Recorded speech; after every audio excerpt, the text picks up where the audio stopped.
By the Kentucky Wildcats. Dillingham from way downtown. Reeves goes to baseline with a flip. Georgia versus 8th-ranked Kentucky at 6 Eastern, Saturday on SEC Network. Coming to you live from the Superbook Sports Studios in Kettering. You're listening to Dayton's ESPN Radio, 1410 Wing AM.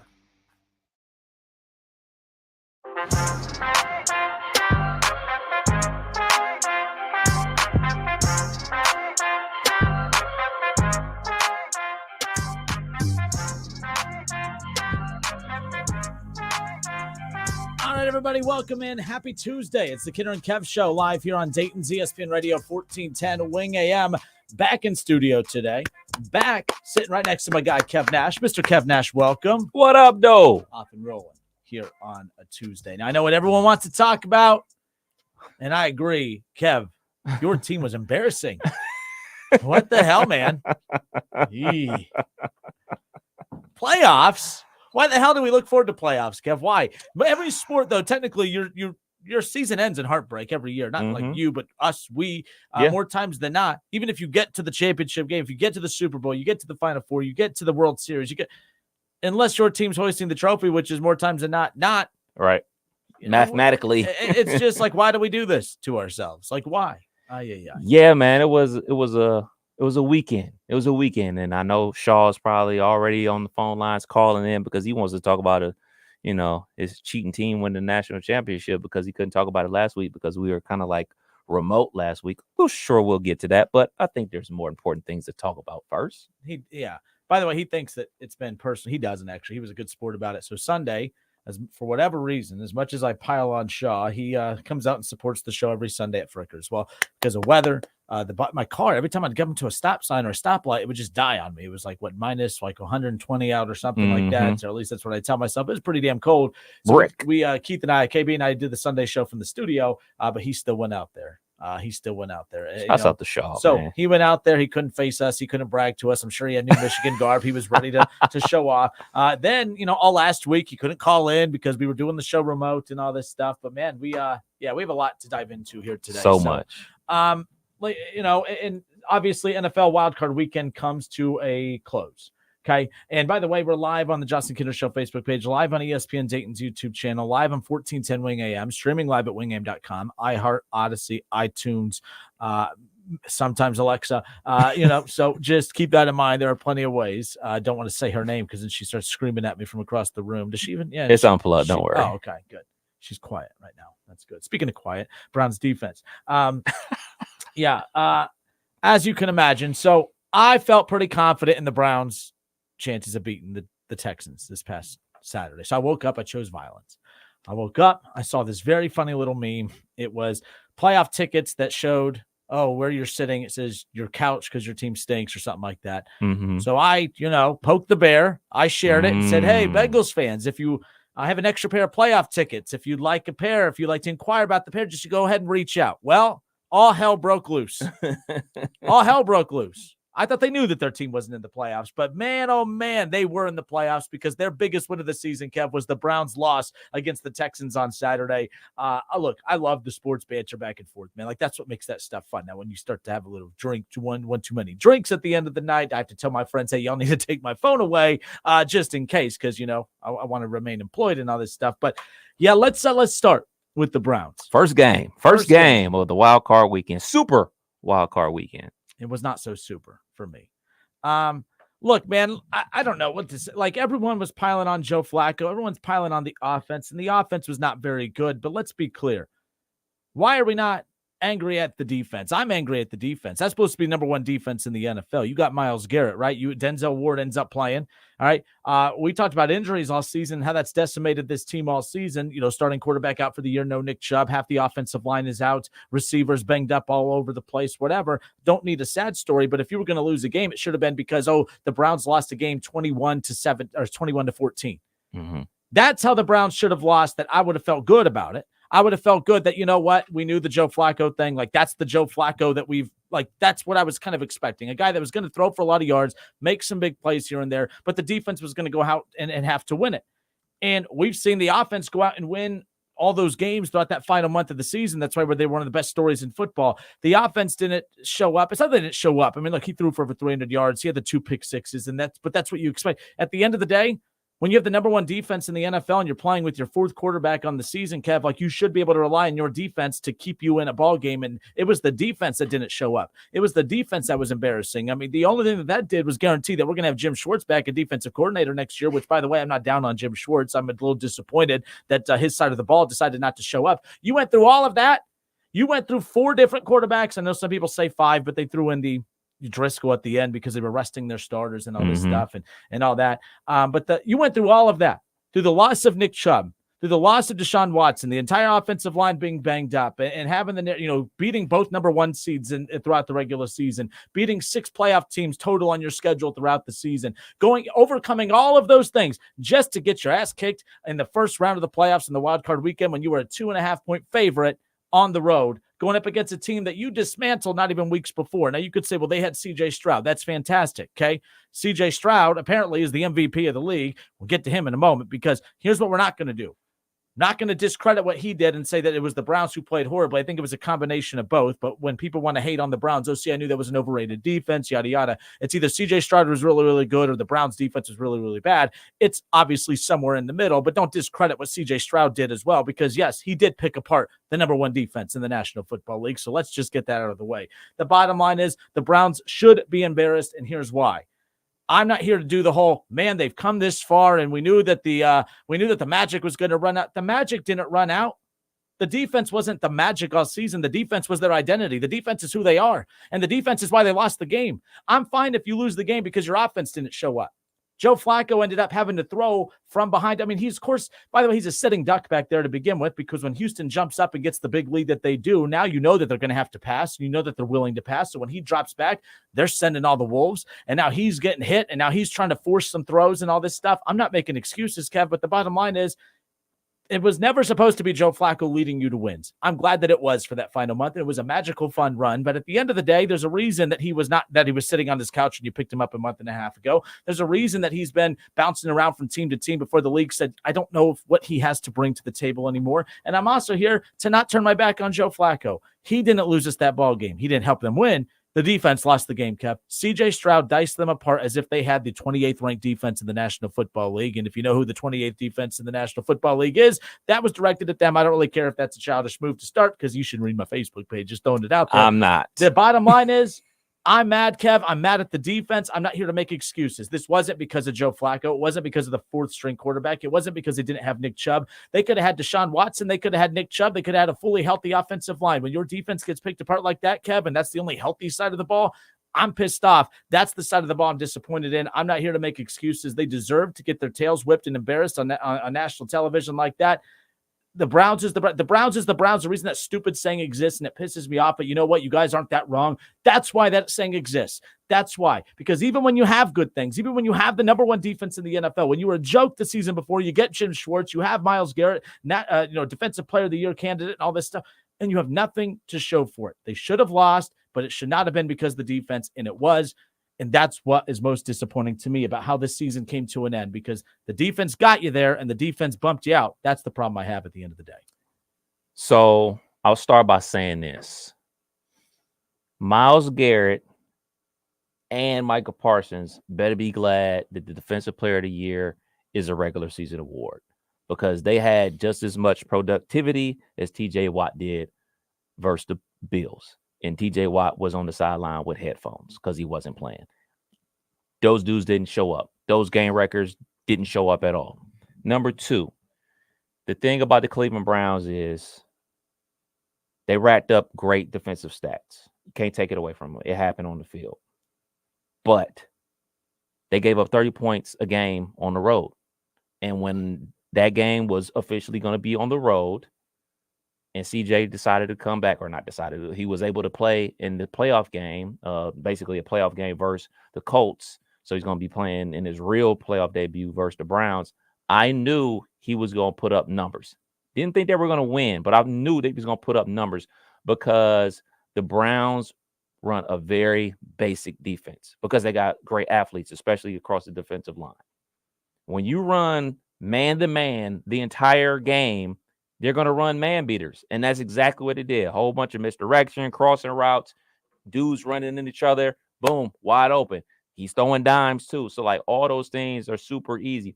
The one time that I saw them run a zone, it was busted coverage. Think back to last season where everybody was mad about the Cleveland Browns defense. It was tons of guys with blown coverage because they were running a type of zone coverage. People didn't like that. People were like, dudes are wide open. So they switched to a man scheme. They let Myles Garrett be a crazy madman and sat the quarterback and be all type of game record that people like myself have been dying to see, like to see him make plays when his team needed him the most. He did that most of the regular season, and he probably deserves Defensive Player of the Year. He did not do that in this game. And the other thing is, man, we talk about guys not getting a fifth-year option, like Fields not going to get a fifth-year option with the Chicago Bears. Name your guy that out there that doesn't get a fifth-year option. Greg Newsom's not getting the fifth-year option. He might be playing for somebody else next season. He's already moved from the outside to the slot because he got passed over by Emerson. So, like, he's on his way out the door. He had a horrible game, wide open. Now, to the Joe Flacco part, Joe Flacco giveth and he takes away. But he was giveth because he was trying to force the issue, because it's evident we can't stop him. We have to score points. So those two pick sixes, I wouldn't even say the two pick sixes. It was the one pick six where I was like, oh, that's it. That's it. Because there's going to be another one, because he's going to have to throw more high-risk passes. Yep. More high-risk passes equal more turnovers. And then once the second one happened, it was Netflix time. Again, the Cleveland Browns. Again, because I turned it off by the end. I don't even remember what the final score was, to be quite honest with you. But nonetheless, Cleveland 45-14. Oh, okay. You got this final score. Okay, gotcha. Kev has this. Don't worry, we good. Don't worry, guys. I got you. But yeah, so Cleveland, 45-14, the final there. Again, they were up 14-10, and then Texans put 14 points in the second quarter, 14 in the third, and they only needed to score 7 just to put the cherry on top when it was all said and done. No, but everyone out there, look, bottom line is Cleveland didn't show up ready to play. That's what stinks. And again, this ain't no excuse. It's such a long, grueling season. You go through everything to get to this point, to put it all on display, to put it all on full display for everyone to see. And then that doesn't help the narrative, because a lot of people didn't watch the Cleveland Browns all season. They just did their typical Cleveland jokes. Browns is the Browns, Browns is the Browns. Then when they finally sit down to watch the Browns in a playoff game, Kev, that's what you see. And then it just reassures everyone, oh yeah, the Browns is the Browns. That's not the Browns team that played all season, though. That's just not. On top of that, too, keep in mind, I will say, again, not making excuses, this is the thing. Cleveland, I say all the time about Michigan, did they play a real quarterback throughout the season, all this? Wasn't a whole lot of elite quarterbacks that the Browns defense had to run into. Good offenses. They run into a good San Francisco team that they shut down, right? Joe Burrow was elite, but he wasn't elite this season. So, there you have it. Lamar's the best quarterback that they played. But to Lamar's, and I'm not taking a shot at him, but he is not an elite passing quarterback. He can hurt you in the air. Don't get me wrong. But he's not. I don't think the Browns fear his passing game. They are built to shut him down, and that's why they were able to take advantage of that in that last win that they had when Deshaun was healthy. That's why the Browns are built to knock out the Ravens in the playoffs if they did run into them. But CJ Stroud, he's a dude. Keith Byers texted me during the game, knowing that I was pissed off, and he said, man, CJ Stroud's a bad man. I said, well, hey, you're not giving Joe Flacco enough credit. He's been pretty damn bad today, too, if you ask me. But, so now it's a long off season, just to go through the regular season all over again, to try to prove to people that the Browns can do what I think they could do and what their organization thinks they could do and what they're built to do. But all of that. Lots of disappointing teams in the playoffs. And we're coming up around the corner. We'll get into which team was the most disappointing when it was all said and done.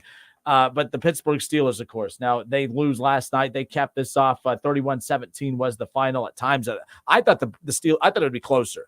Matt, if you remember, you picked them to lose. I picked them to win. I just thought that in those elements, because here's the thing, too. This is why I don't like the Bills.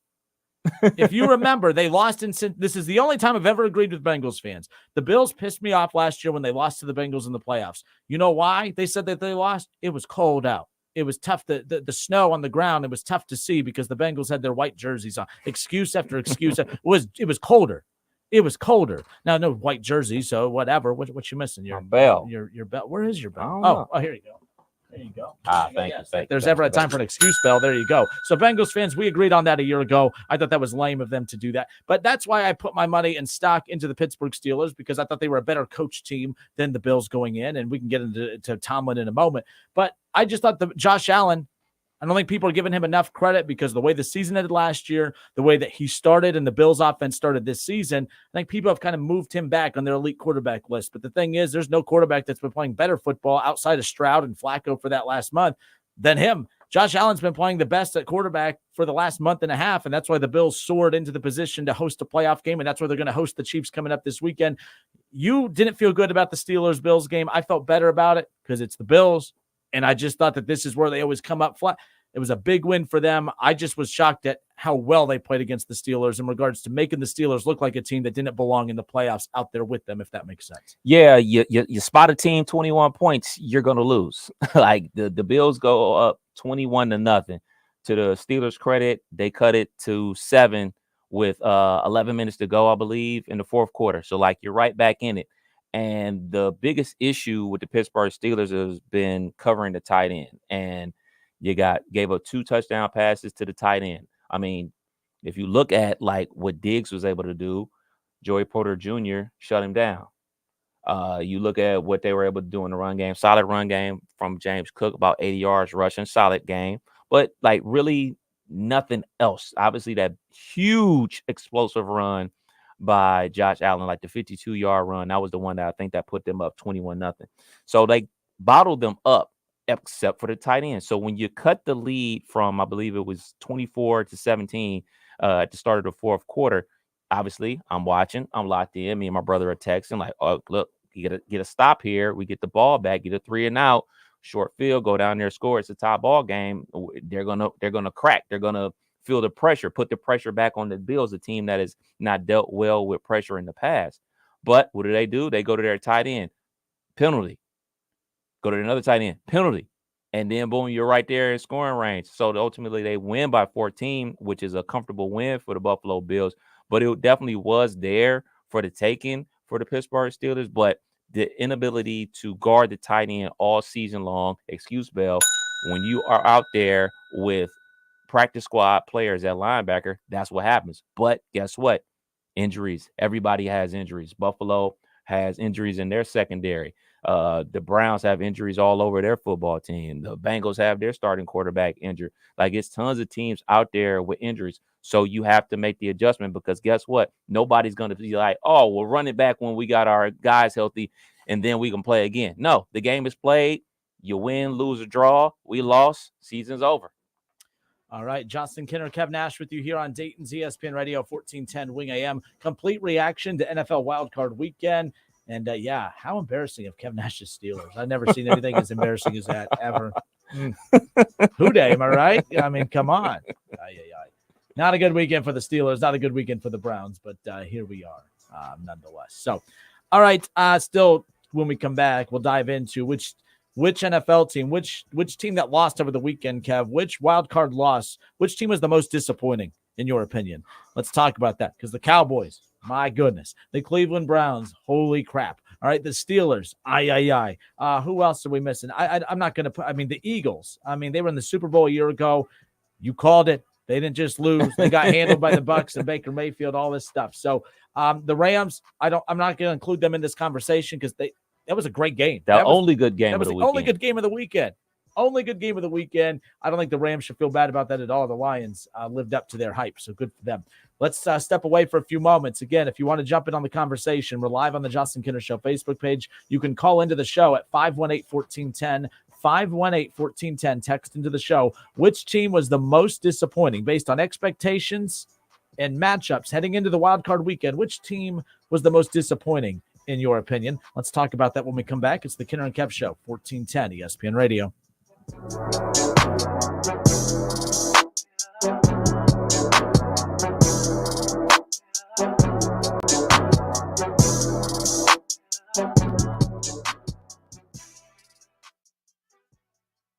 ESPN 1410 Wing AM weather. Our forecast, the wind chill advisory tonight, mostly clear with a low of 4 above, and then we're seeing sunny and breezy conditions tomorrow with a high of 26. A chance of snow and 29 on Thursday. I'm Rick Schrempf for 1410 ESPN Radio.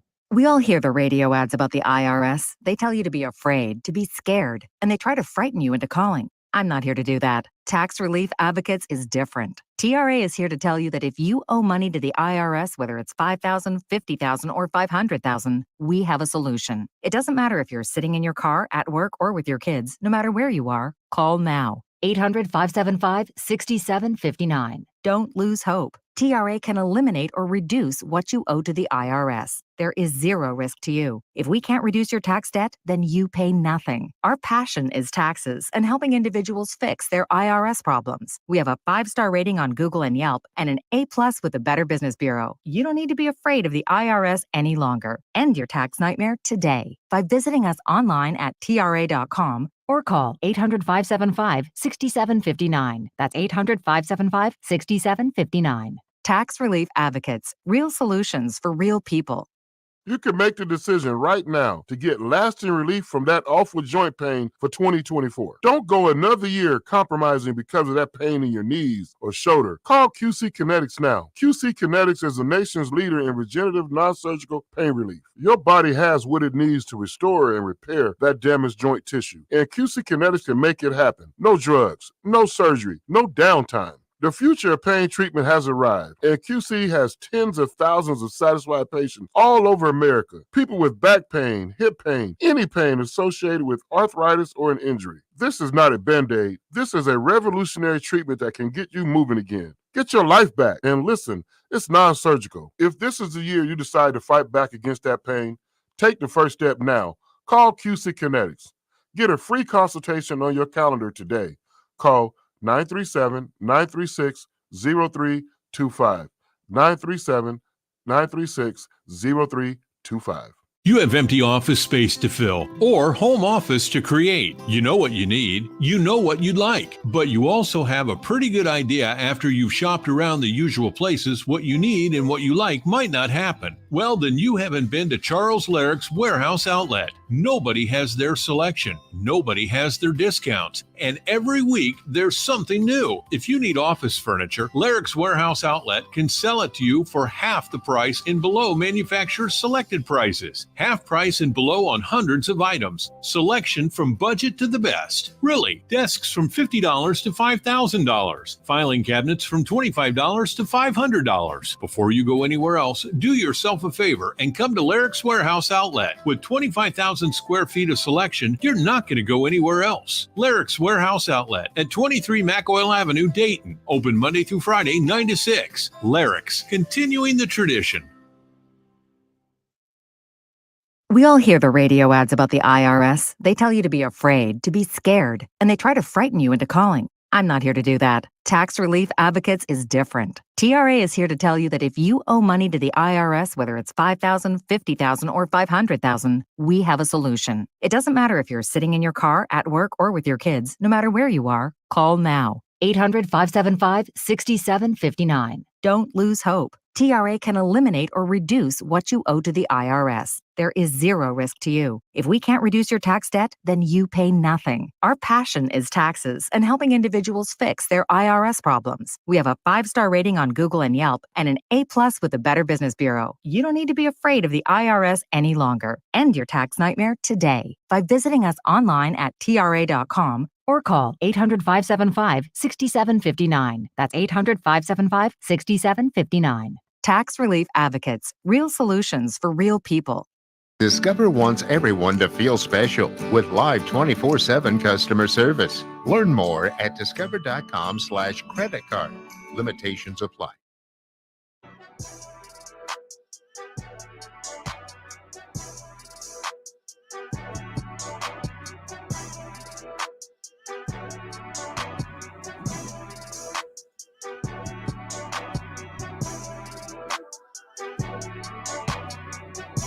Justin Kinner, Kev Nash back with you here on 1410 ESPN Radio. 518-1410, 518-1410. That's the number to call and jump in on the conversation. The Justin Kinner Show Facebook page is where the show is on live right now, as well as ESPN Dayton's YouTube channel. So you'll be able to subscribe to the station YouTube channel there, and you watch the show live from 3 to 6, of course, then jump in on the conversation that way. So we opened up NFL wildcard weekend reaction, of course, opened up talking about the Cleveland Browns. Everyone thought I was going to be making excuses. I'm not. If anything, all the anger that I see on Facebook, Joe Flacco, I knew he was fake. I knew this, that, and the other. My thing is this. Anything that Joe Flacco gave you was going to be a cherry on top of what ended up being a pretty magical season, considering you were your starting quarterback for all season, or for the remainder of the season, and Nick Chubb, your best player, out since week 2. Your offensive line, which gives you your identity to be a running team and a good passing team, that 3 of those guys are out for the entire season. You could say I'm making excuses. I'm not. But the idea that we, as Browns fans, were relying on that side of the ball to go win us a football game is crazy when we had the number 1 defense in the NFL, and the number 1 defense in the NFL fell flat on their face, and they didn't just fail. I mean, they didn't just, struggle. They straight up failed. They failed. CJ Stroud's a hell of a quarterback, and he will be he's a future MVP candidate. Probably if he wasn't a rookie the season he had, he would have been in the MVP conversation to begin with. Good for CJ Stroud. We got more on him coming up in a moment, but I'm not making excuses. The Browns straight up stunk.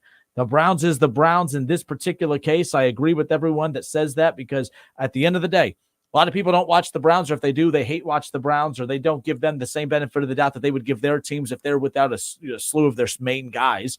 Okay. But the bottom line is when the Browns have opportunities to shine, they don't do it. And then that's the last thing. People aren't going to remember that the 2023 Browns had to start 4 different quarterbacks to win 11 games and have a chance to win the division heading into the final 2 weeks of the season. No one's going to remember that. No one's going to remember that. Hey, Nick Chubb, he's the best player on the Cleveland Browns. Yes, he is. He was out since week 2. No one's going to give the Browns credit for making it all season without him and having to patch together a run game to still be one of the top run games in football behind an offensive line that didn't have the guys that allowed Nick Chubb to be Nick Chubb and Deshaun and whoever's a quarterback to be quarterback. No one's going to remember that. They're going to remember what they saw on Saturday.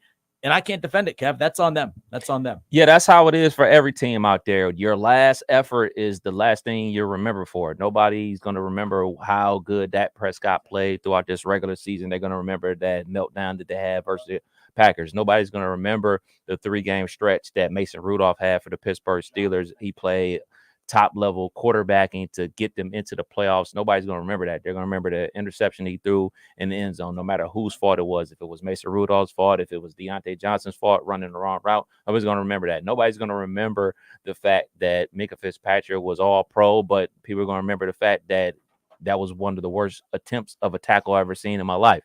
That's what people are going to remember. People are going to remember the last thing that you put out there on tape. That's how it goes. That is how it goes, and that's unfortunately how it went. The Browns.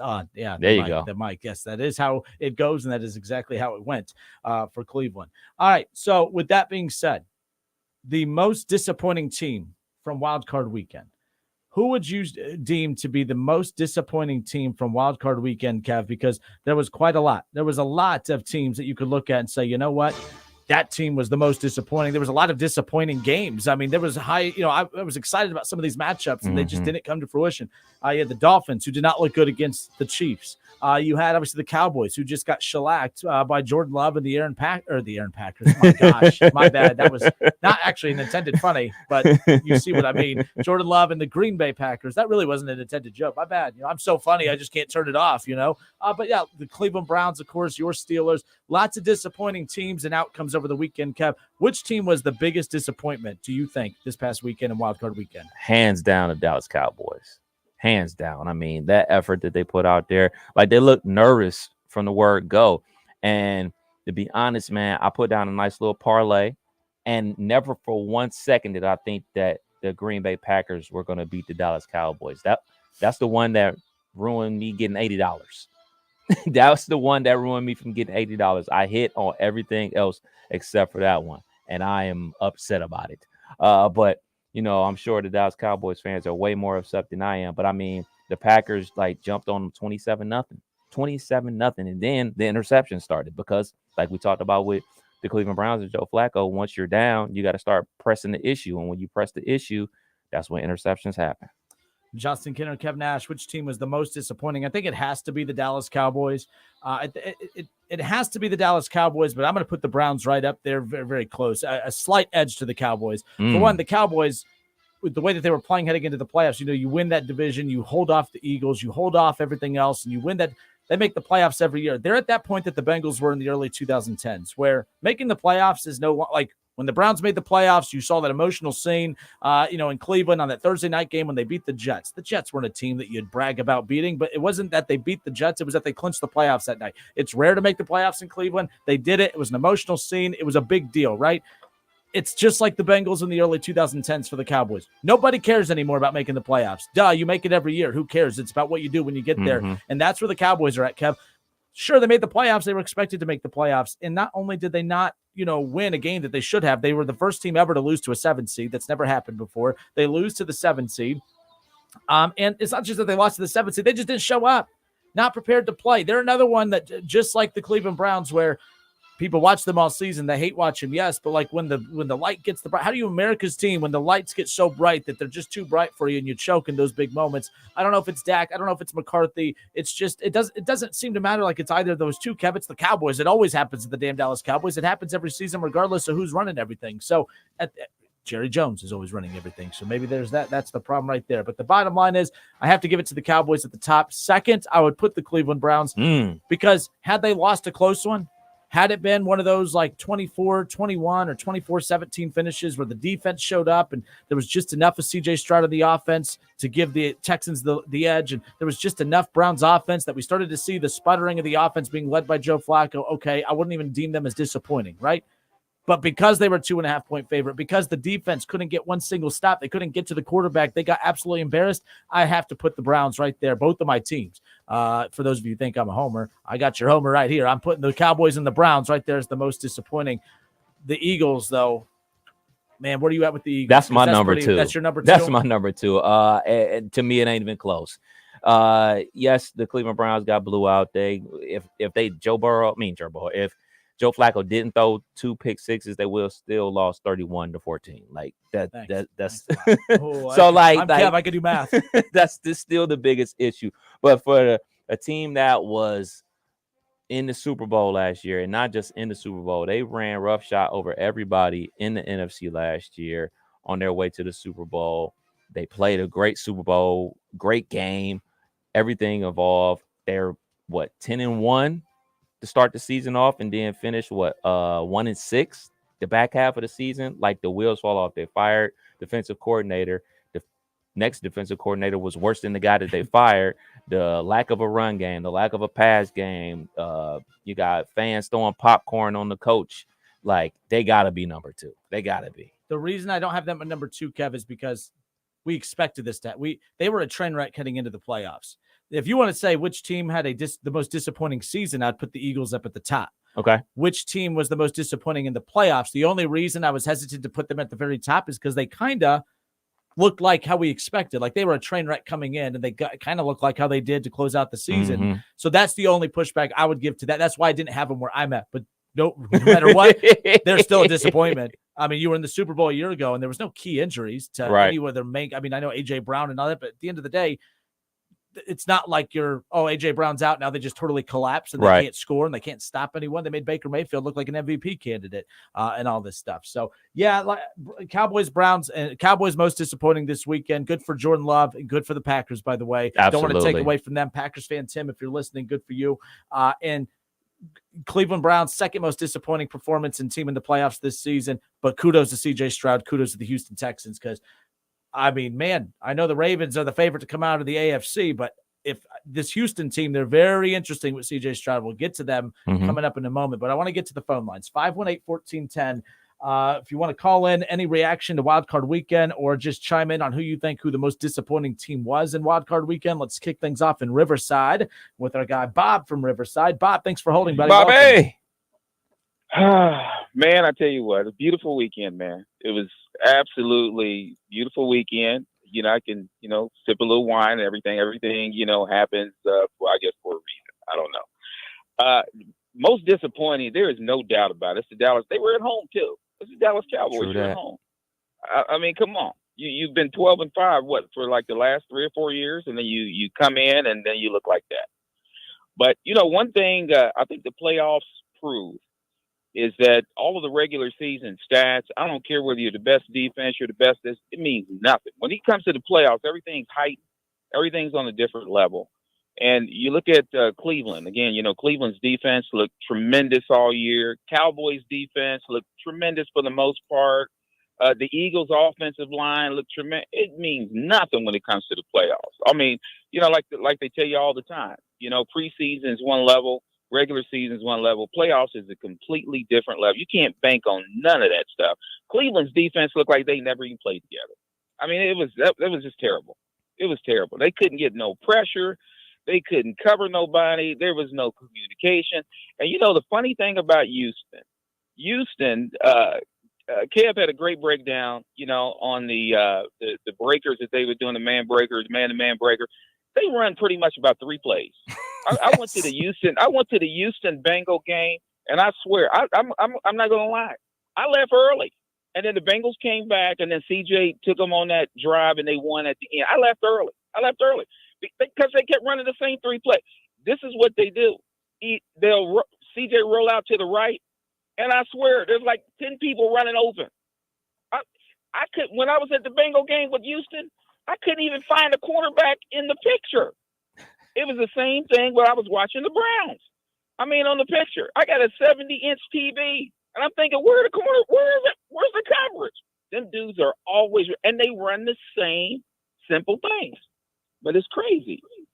Yeah, but when you have a rookie quarterback, that less is more. They didn't give him a whole lot. They said, hey, let's go master this. And to Stroud and Houston's credit, they did it. Like you don't need a ton, obviously. He was unbelievable. He only had 274 yards. I say only 274 because he had most of that in the first half. Now, Joe Flacco threw for a lot of yards for Houston in the second half, a couple touchdown passes, pick sixes and stuff. But, luckily Joe Flacco completed some touchdown pick sixes. Otherwise, Stroud could have had like 6 touchdowns and 500 freaking yards with the way that day was trending. But the Browns, hey, still kudos to the Browns. I think Stefanski, as much as I don't like the Browns, I don't like the Browns. But Stefanski, to me, is coach of the year. You use 4 different quarterbacks. That says everything that you need to see. All the injuries on the offensive line and everything. You got to give them their big ups on that, man. So, Browns fans, you're disappointed because, again, your defense didn't show up. Even when Flacco was winning, he may throw 3 touchdowns. He's going to throw 2 picks. That's Joe. And Justin, that. That's why you've always hated Flacco until he came on your team. That is. But to your point about that, he's always been able to be that because he's had a great defense behind him. That's why when Kev had asked me last week, does it concern you about all the turnovers? I said, it does, but it doesn't. And the reason is because their defense has been so dominant that when he does turn it over, it's not like it's a guaranteed points off turnover situation. They've been able to overcome that. The Ravens won a Super Bowl that way, overcoming his, interceptions and his turnovers. And the Browns looked like they were in position to contend for one if they could have followed that same model in the regular season. But you brought up a good point, Bob, in Riverside, the playoffs, completely different animal, no doubt about it. Absolutely. And just one more quick point. The turnovers in the playoffs are just magnified. During the regular season, it seemed like you can get away with that. In the playoffs, you can get away with none of that stuff. That stuff always turns into points, and I think that was borne out the weekend. But, again, a great weekend for me, man. I enjoyed it. Now all I need to see is the Ravens go down, and then it'll be like tic-tac-toe straight across the board, man. That's what I like to see. Wait, we're not rooting for the AFC North? We're not rooting for, okay. So next time we start talking this whole, root for the Big Ten teams or SEC teams, let's make sure we're not doing that, okay? I'm going for Lamar. No, I wouldn't be. Did you root for Michigan? Never. Hell no. Never. That's why I say it's goofy to pull the whole root for the Big Ten thing. Like, you're a Bengals fan. Kenner's a Browns fan. I'm a Steelers fan. I root for my team. Do not be out here rooting for conferences and divisions. Root for your team. And then just root for good games. People say, hey, root for Ohio. Man, I'm not rooting for Cleveland. My wish, before I die, I don't even want to see Cleveland ever get to a Super Bowl. I know that sounds mean, but that's what it is, man. I can't go that way, man. Can't go that way. But hey, the Flyers are on the roll. That's another subject for another day, but there we go. Top 25. All right, fellas. Enjoyed it, man. Hey, and Justin, I really appreciate your honesty. I will say this, man. That's the thing I love about you. You are straight off the cuff. You come and you tell it like it is. If it's trash, you don't call it trash. You don't call it food. You call it trash. And I like that, man. Keep it up. Thank you, sir. I know we've had our battles, but thank you, sir. So there's that. But yeah. Well, I was going to make a little comment, but no, I can't. After that, he was nice to me. I can't, I was going to tell you why I was going for Lamar and all this. It was, oh, boy. I'll tell you what I was going to No, I'm not going for Lamar, but nonetheless, the Ravens. That's that Texans matchup is going to be interesting. Let's continue this. Let's 518-1410. Josh, do we still have you on the line?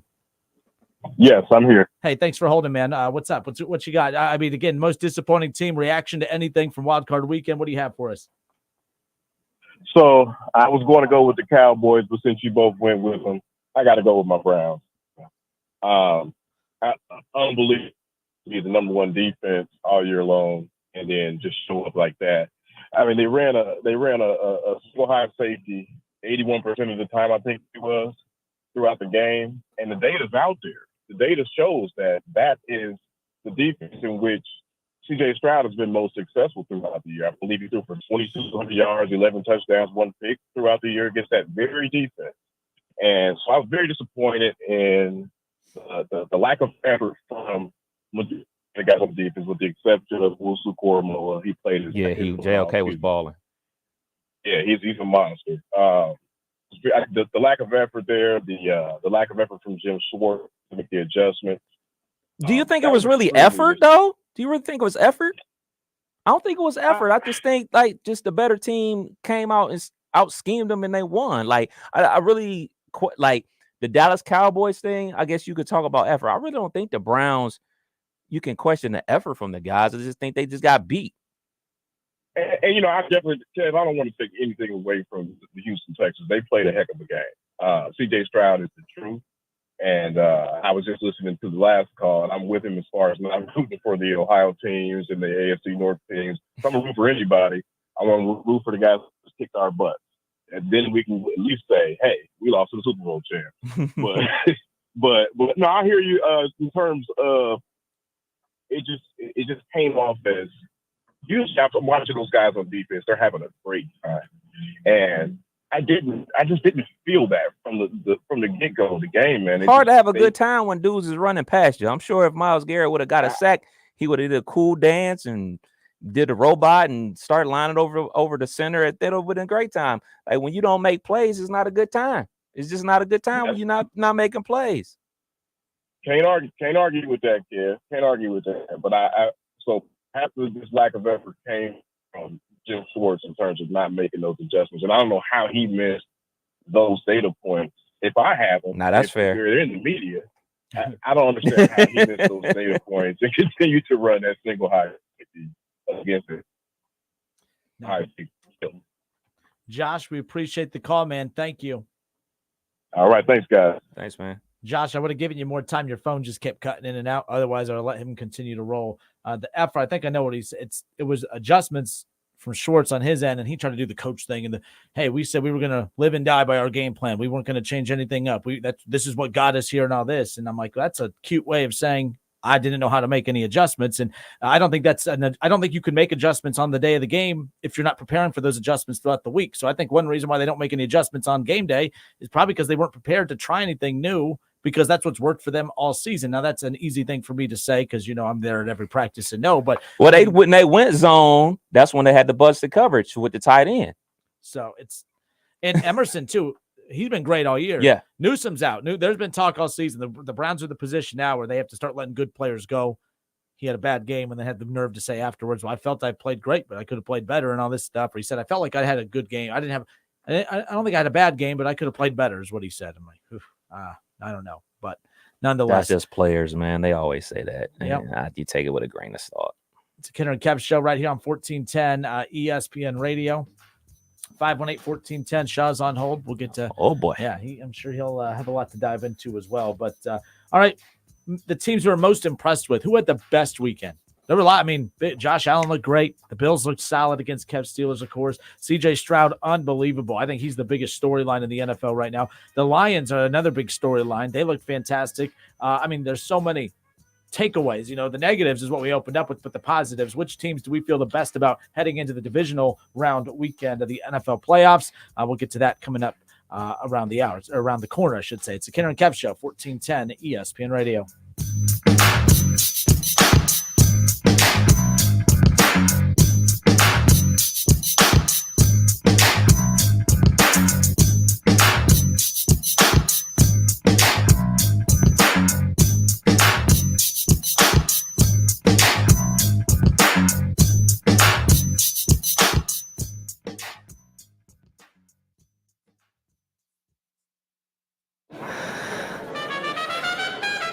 Denise has been playing jazz for 40 years. Last concert, one of the musicians fell sick with RSV. Respiratory syncytial virus, or RSV, is a highly contagious virus that can lead to breathing problems. This time, she's choosing to help protect herself with Pfizer's RSV vaccine, Abrysvo. Abrysvo is a vaccine for the prevention of lower respiratory tract disease caused by respiratory syncytial virus, RSV, in adults 60 years of age and older. Abrysvo is not for everyone and may not protect all who receive the vaccine. Don't get Abrysvo if you've had a severe allergic reaction to its ingredients.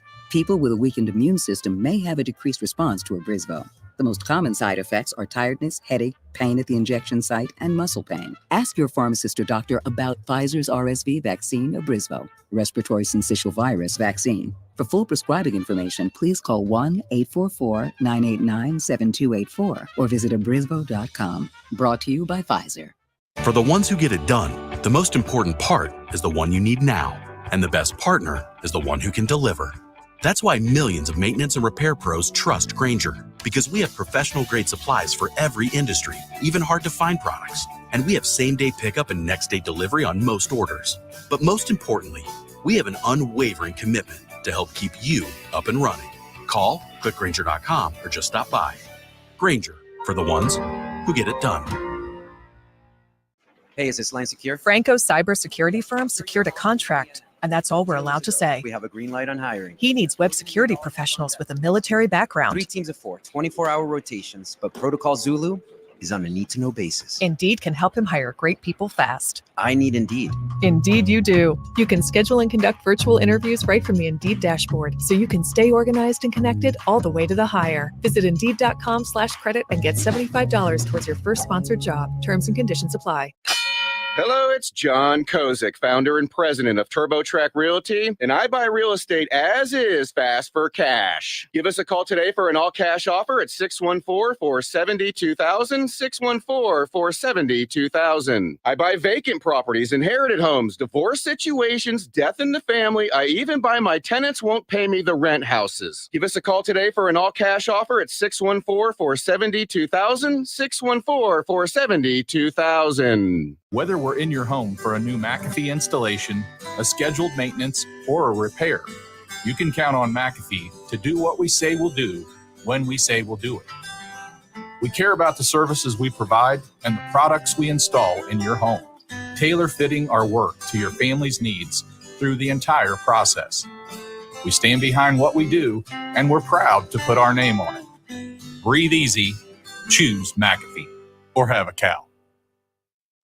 Hey, let me tell you about the advantages of driving with my friends at Cordell Transportation. First of all, for the new year, they're offering brand new equipment to drive. They purchased new equipment, and not a lot of people could say that, but they've got it, and they're ready to roll with you. Cordell Transportation is offering an incredible $5,000 sign-on bonus paid over 18 months. If you're an experienced Class A CDL driver looking for excellent benefits, home daily dedicated lanes, no-touch freights, then apply today online at CordellTransportation.com. Cordell Transportation, driven to succeed. When I got the news, I was shocked. I was scared. I was angry. When I heard it could be treated with the right care, I was relieved. I was happy. I was given a second chance. Urology Specialists of Ohio offers men peace of mind. 5 physicians and 5 locations. Now accepting new patients. Make an appointment with a physician that cares about your health and prevention. Urology Specialists of Ohio, Beaver Creek, Springfield, Urbana, Xenia, and London. Online at urologyspecialistsofohio.com. Looking for sweet heat that's hard to beat? Head to Lee's Famous Recipe Chicken and try the Hot Honey Chicken Sandwich, here for a limited time. This all-new sandwich features our famous hand-breaded, pressure-cooked chicken breast covered in Mike's hot honey on a brioche bun. It's the chicken sandwich made sweeter and spicier. Discover the craveable flavor that can only happen when Mike's Hot Honey meets Lee's famous recipe chicken. Pick up an irresistible hot honey chicken sandwich today. Only at Lee's, famous for chicken. Listen to this station anytime, anywhere on Odyssey. Odyssey is your new audio home for all the music, news, sports, and podcasts that matter to you. Odyssey. That's AUDACY. There's never any FOMO with the iHeartRadio app. You won't ever have to miss out on your favorite shows and contests with this radio station again. Radio 24/7, 365.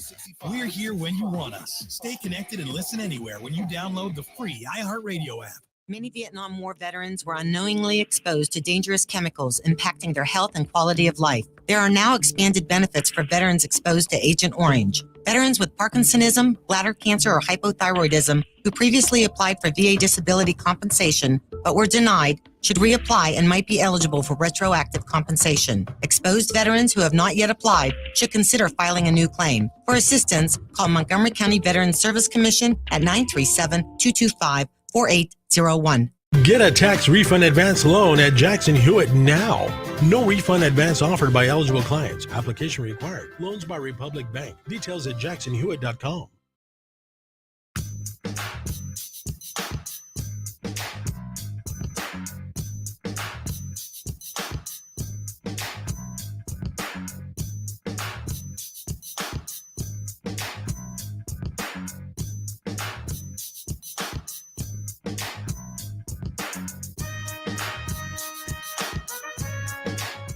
Justin Kinner, Kev Nash, back with you here on Dayton's ESPN Radio 1410 Wing AM. Talked a lot about the teams that were the most disappointing in Wild Card Weekend. Teams that were the most impressive. What impressed you the most? A lot of bad performances, a lot of great performances though as well, between whether it's Stroud, whether it's the Lions, whether it's Jordan Love, and obviously the Packers.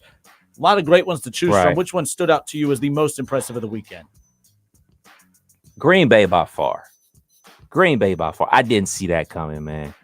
Like, I seen a lot of these other things potentially happen. I would have bet a lot of money that Green Bay would have lost that game or Dallas Cowboys would have won that game. I think that the fact that Green Bay won their way into the playoffs with the first-year starting quarterback and Jordan Love was good enough. But apparently not for them. Enough for the Green Bay Packers and the fans and the players. Aaron Jones running all over the place. Jordan Love making plays all over the place with his arm and legs. Defense taking pick sixes back to the house. You know, they weren't satisfied with just making it to the playoffs like some other teams out there. So them for sure. But is that who you were going to say? Because I want to give another team some love. The Lions. Okay, cool. And great, here's why. Great. Because I definitely wanted to show them some love. I thought that they're the only ones that played in a true playoff type of game over the weekend. Somebody that fought back. Yeah, and that's not any takeaway from Stroud or Love or anyone else, right? But there was some resistance. And the Rams, I mean, that was almost, I mean, that could have been any round of the playoffs. If that was your NFC Championship game, it wouldn't have surprised me. And the way that those two teams battled, you had all the storylines in it with Matthew Stafford returning to Detroit, Goff going up against the team that didn't think he was good enough, that moved on from him. The Lions, who have been in headlines over the last couple of weeks with their coach making some boneheaded decisions, but whether we like him or not, that team has rallied around that coach, and they're fighting for him, and he's fighting for them, and the Lions fighting on their home field. So many times you get you risk the first playoff game there in the history of that stadium and all this stuff.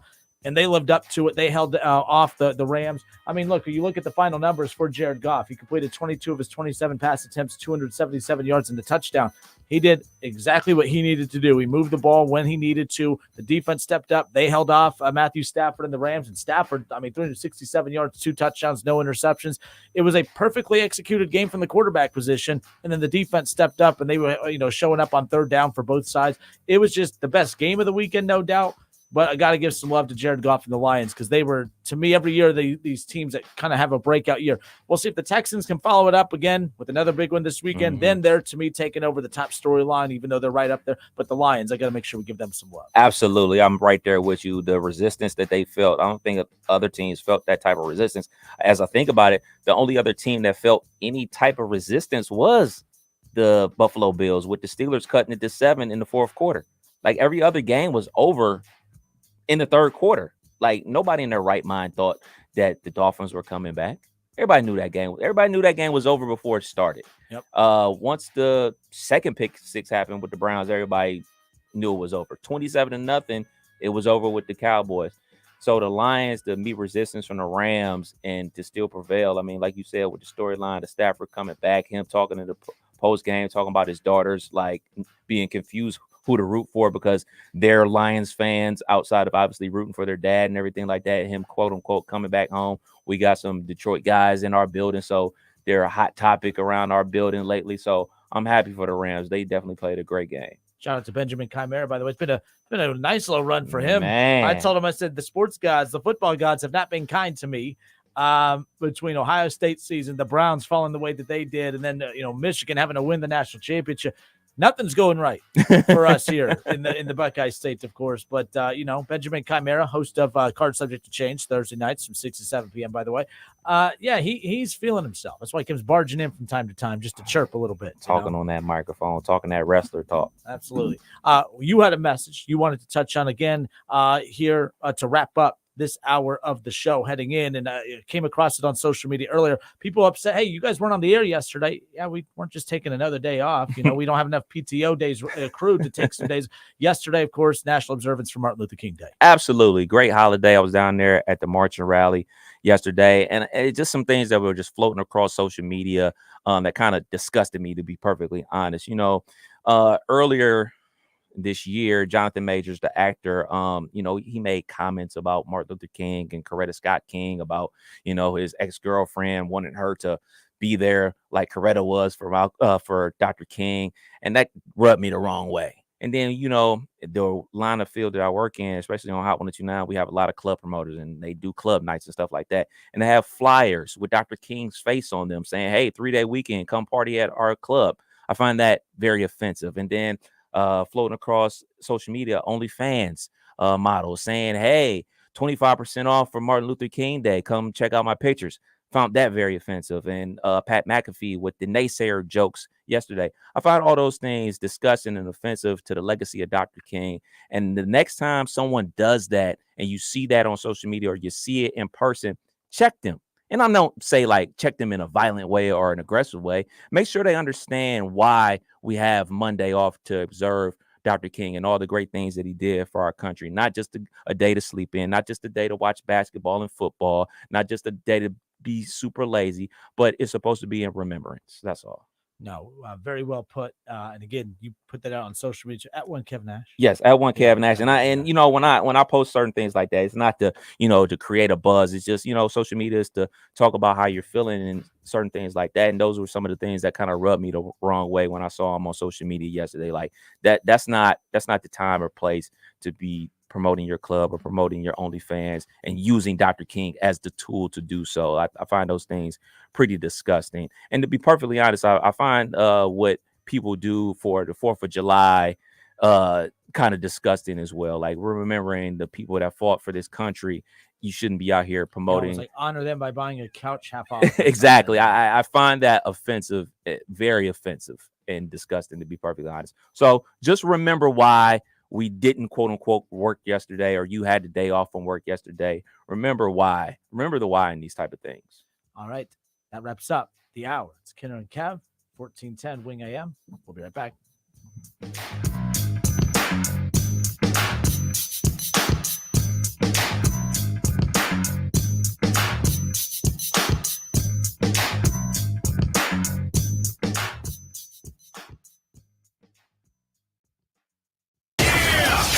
It's the Justin Kinner Show with Kev Nash on 1410 ESPN Radio.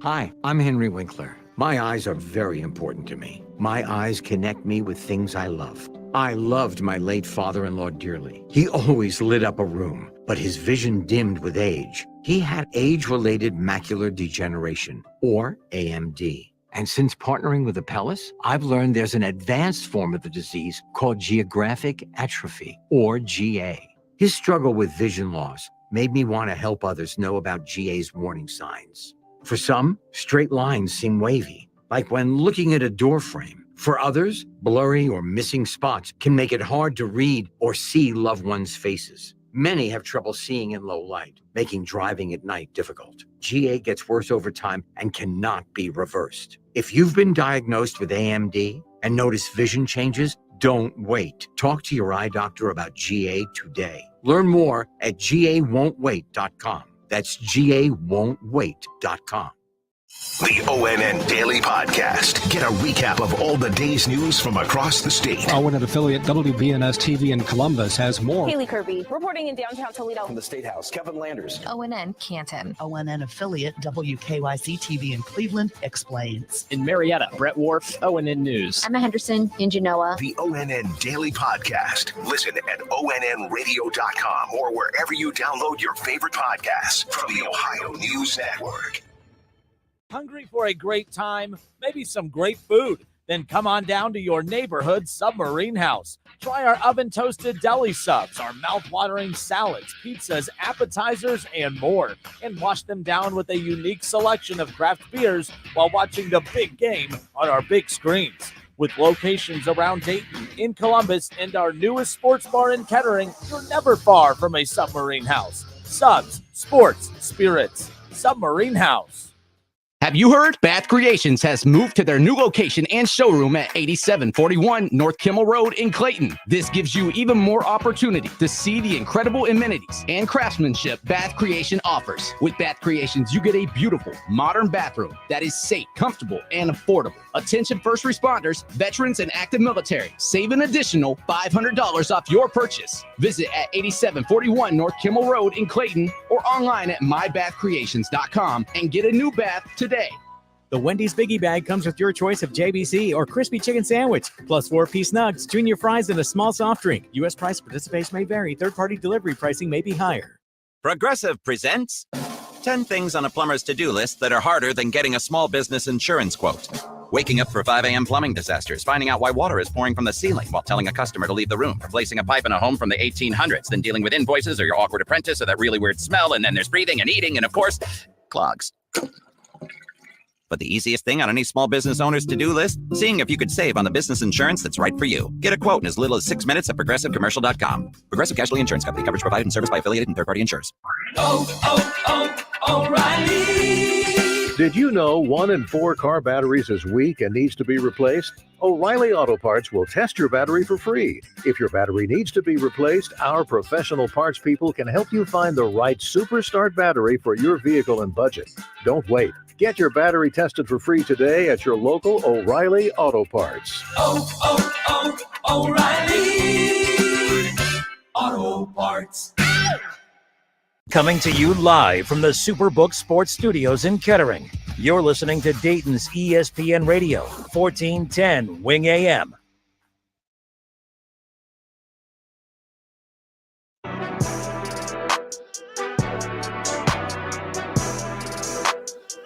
Hour number 2, it's the Kinner and Kev Show right here on Dayton's ESPN Radio, 1410 Wing AM. 518-1410, 518-1410. That's the number to call and jump in on the conversation. So there's that. The divisional round of the NFL playoffs is set. The Texans at the Ravens, Kev. That's Saturday. That's the first game. 4:30 to kick off there. Texans at Ravens. And then the 49ers welcoming in Jordan Love in the Green Bay Packers. That's the Saturday night game on Fox. Sunday afternoon at 3 o'clock on NBC and Peacock, the Buccaneers at the Lions. And then, of course, you'll get the Chiefs at the Bills, 6:30 Sunday night on CBS. So there's that. What's up? Which one seed should be most nervous? I think the Ravens. Now, yeah, I think the Ravens at this point. Wait a minute. Who's the? Oh, both 1 seeds playing on that Saturday. My Mhm. bad. I thought they were splitting them up. I'm looking at the schedule here as far as that's concerned. I think the Ravens.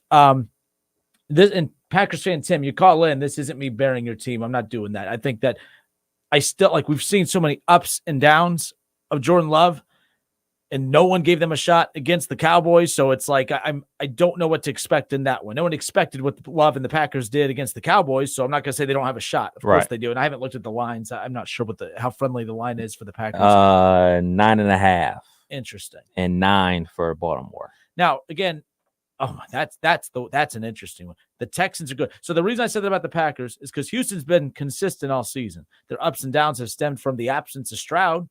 But he's been the most consistent. So when you have these underdog teams, it's about I always go with the better quarterback. I feel better about the Texans' chances over the Ravens than I do about Jordan Love against the Niners. But Packers fan Tim, I'm not burying your team because I didn't expect that we'd be talking about the Packers at the Niners coming up here in the divisional round either. So it's the playoffs. Anything's possible. There's no doubt. But I love the way Stroud's playing. People thought, oh, I bet you hate Stroud. No, I don't. In fact, if a team was going to knock them out, I'm glad it was CJ Stroud. And that's a storyline that I know has been talked about. I just don't think it's getting enough play. If he played in a bigger market, if CJ Stroud was doing what he's doing in New York, if he's not a rookie, he's an MVP candidate. The only reason we're not talking about him in that light, he's a division winner. Their team won their damn division. He has his numbers are significantly better than Lamar Jackson's, who is the odds. And but you see what I mean from a passing perspective, all that stuff. Okay. I think Stroud's he's getting love. I still don't think he's getting enough love as far as that's concerned. So there you go. I would say the Texans as well. And it's not because of the offense. I think that their defense can slow the Ravens down. And then you throw on top of that the fact that I honestly think part of the reason the Browns look sluggish is because they took a week off. So if you add, look at how Houston basically played a game when you're in situation. The Browns decided to rest guys.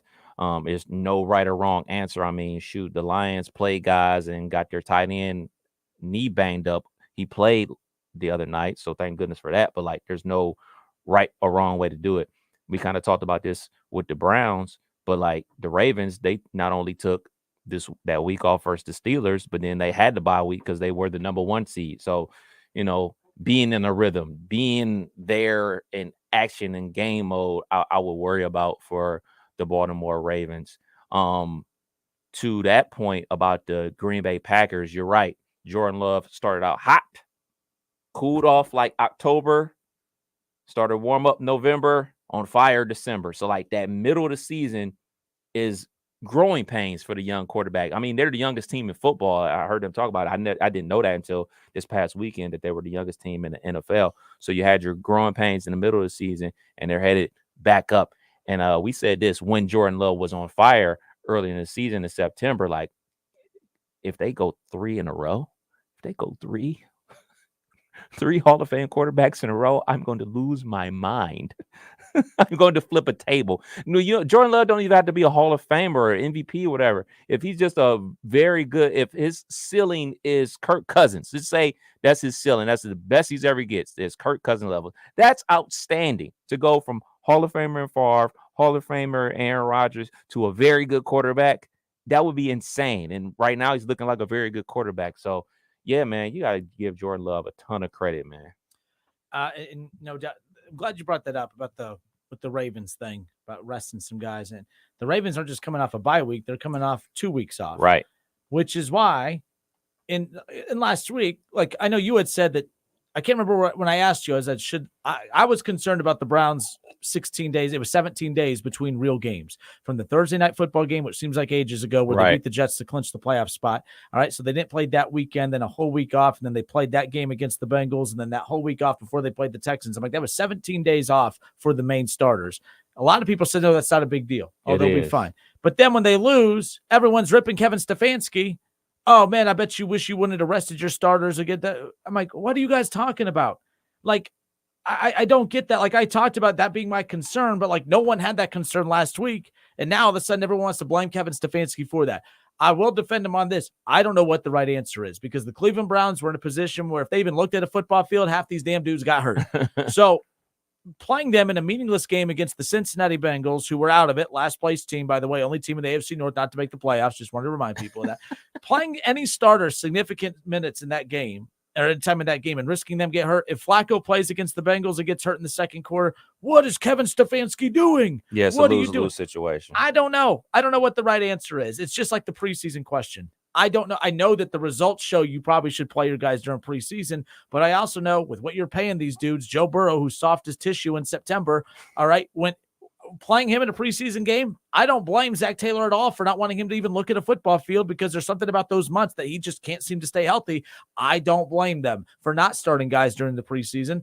But then there's teams who, I mean, the Bengals, if you approach preseason better, you know, everyone's like, oh, man, if they would have had Joe Burrow for the last month of the season, you missed the playoffs just as much of your time with Joe Burrow, him losing you all those games in September, than losing the games without him late in the season. So those September games are just as valuable. The Bengals just as much lost their playoff berth back in September as just as much as they did in December when they couldn't beat the Steelers. So, you know, I'm not defending Zach. I'm not defending Stefanski, but I'm not burying them either because I just don't think there's an exact perfect science to that.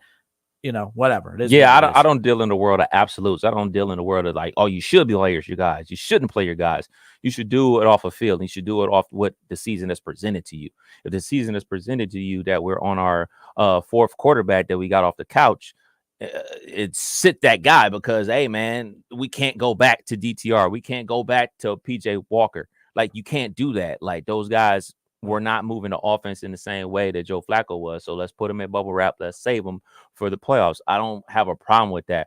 What I do like is playing my guys in the preseason. I think it's very valuable to play in the preseason to ramp you up for the regular season, because guess what? You don't win regular season games, you don't go to the playoffs. But if you got your playoff spot sold up, getting some guys some rest, some guys obviously dealing with injuries. It's the NFL. Everybody's banged up to some certain extent. You know, maybe it's an ankle, maybe it's a knee, maybe it's a shoulder. Getting them a little bit of rest before then, I have no problem with it at all. So it is what it is. I mean, that's kind of like the gift and the curse, I guess. Hey, you've earned the number one seed. You get the home field advantage all the way through the playoffs. What are you going to do? You're going to play your guys. You're going to rest your guys. Hey, Harbaugh, you're really going to play Lamar Jackson and OBJ and Zay Flowers and Raekwon Smith versus your biggest rival in the Pittsburgh Steelers, who need this game. They're dirty. in a monsoon. Hey, what do you think he's going to do? He's going to sit his guy like, look, man, I'm not about to risk it, man. Fine. We lose to the Steelers again. Guess what? We got the number one seed. We'll run it back. And the same thing goes for every other team out there. I would probably sit my guys, but I'm not an NFL coach. Yeah, the Browns didn't lose that game because they rested guys in that meaningless regular season finale.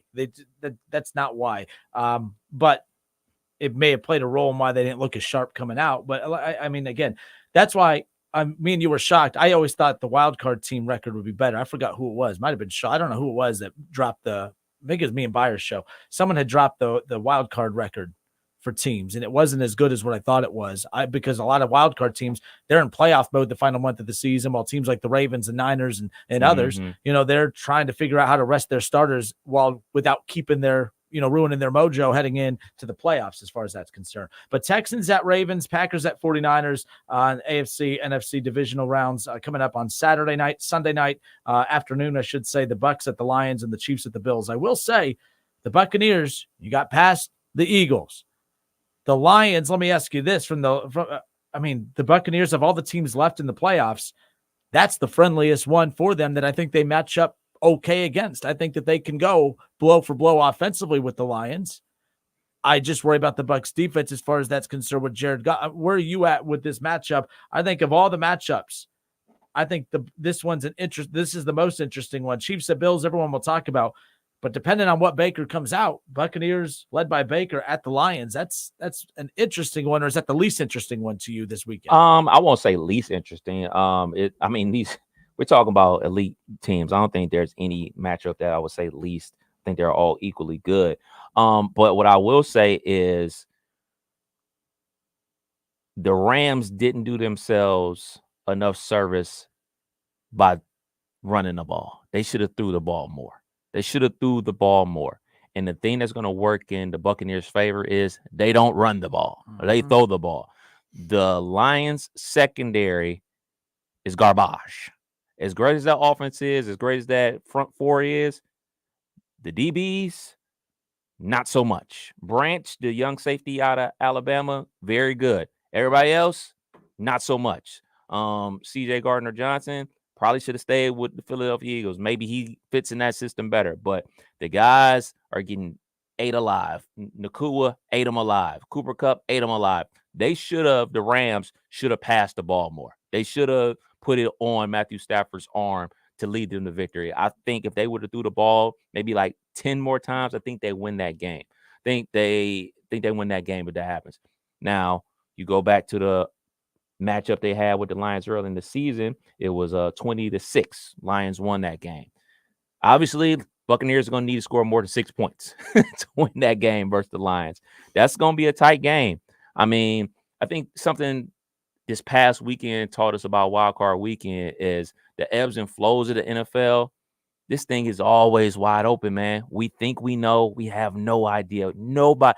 Look, Packers fan Tim, him and the rest of the Green Bay Packers probably picked Green Bay to win. But I don't think anybody expected that. I don't think anybody expected a 27-0 lead by the Packers. I don't think anybody expected that. So this game can go either way. You mentioned Packers fan Tim. You said he probably expected it. Let's just ask him ourselves. Oh. Packers fan Tim, congrats on the big weekend. Right. Congrats. A 7 seed. No 7 seed has ever won an NFL playoff game before. And a lot of love in Green Bay. And once they won, I knew the Steelers weren't. I was like, well, it's not going to be two of them. This is only the second year they've had 7 seeds playing. So doesn't matter. Don't sell yourself short. First time ever. It's never happened before. Going down in history. It's great, man. It's great. And I wasn't expecting that. I thought they had a chance to win, but I wasn't expecting anything like that. I was just going berserk and crazy. And Jordan Love, though, their challenge against the 49ers is not Love. Love has not been erratic. The last 9 games, he's got 22 touchdown passes and only 1 pick. It's the defense, specifically the run defense. And, watching him play this year, sometimes when Jordan Love's played, I thought, man, I've seen this show before with Aaron Rodgers. He's playing great. And the defense, people just run the ball down their throats. So they're going to have to do something. I'm hoping they're going to win. I'd bet somebody a beer that the Packers can win, but I wouldn't bet any money. I mean, I just don't see how they're going to stop staying away. McCaffrey. How could they beat, Christian McCaffrey is, even if they can, do something with the, I think they can, do something against that pass rush, just like they nullified Micah Parsons with guys sliding and stuff like that. They gave him some protection. He was under some pressure sometimes, but, Love can make these throws under pressure off his back foot. We saw that. But that defense, they just got so many weapons. I'm going to be cheering hard for them, but I don't see how, they're going to be able to stop, Christian McCaffrey. And they got a great offensive line, the 49ers. So, unfortunately, I'm going to watch that game and be just, I'm thrilled. I'm absolutely thrilled, with Jordan Love. And I think we got our guy, man. And I want to remind you something, Justin.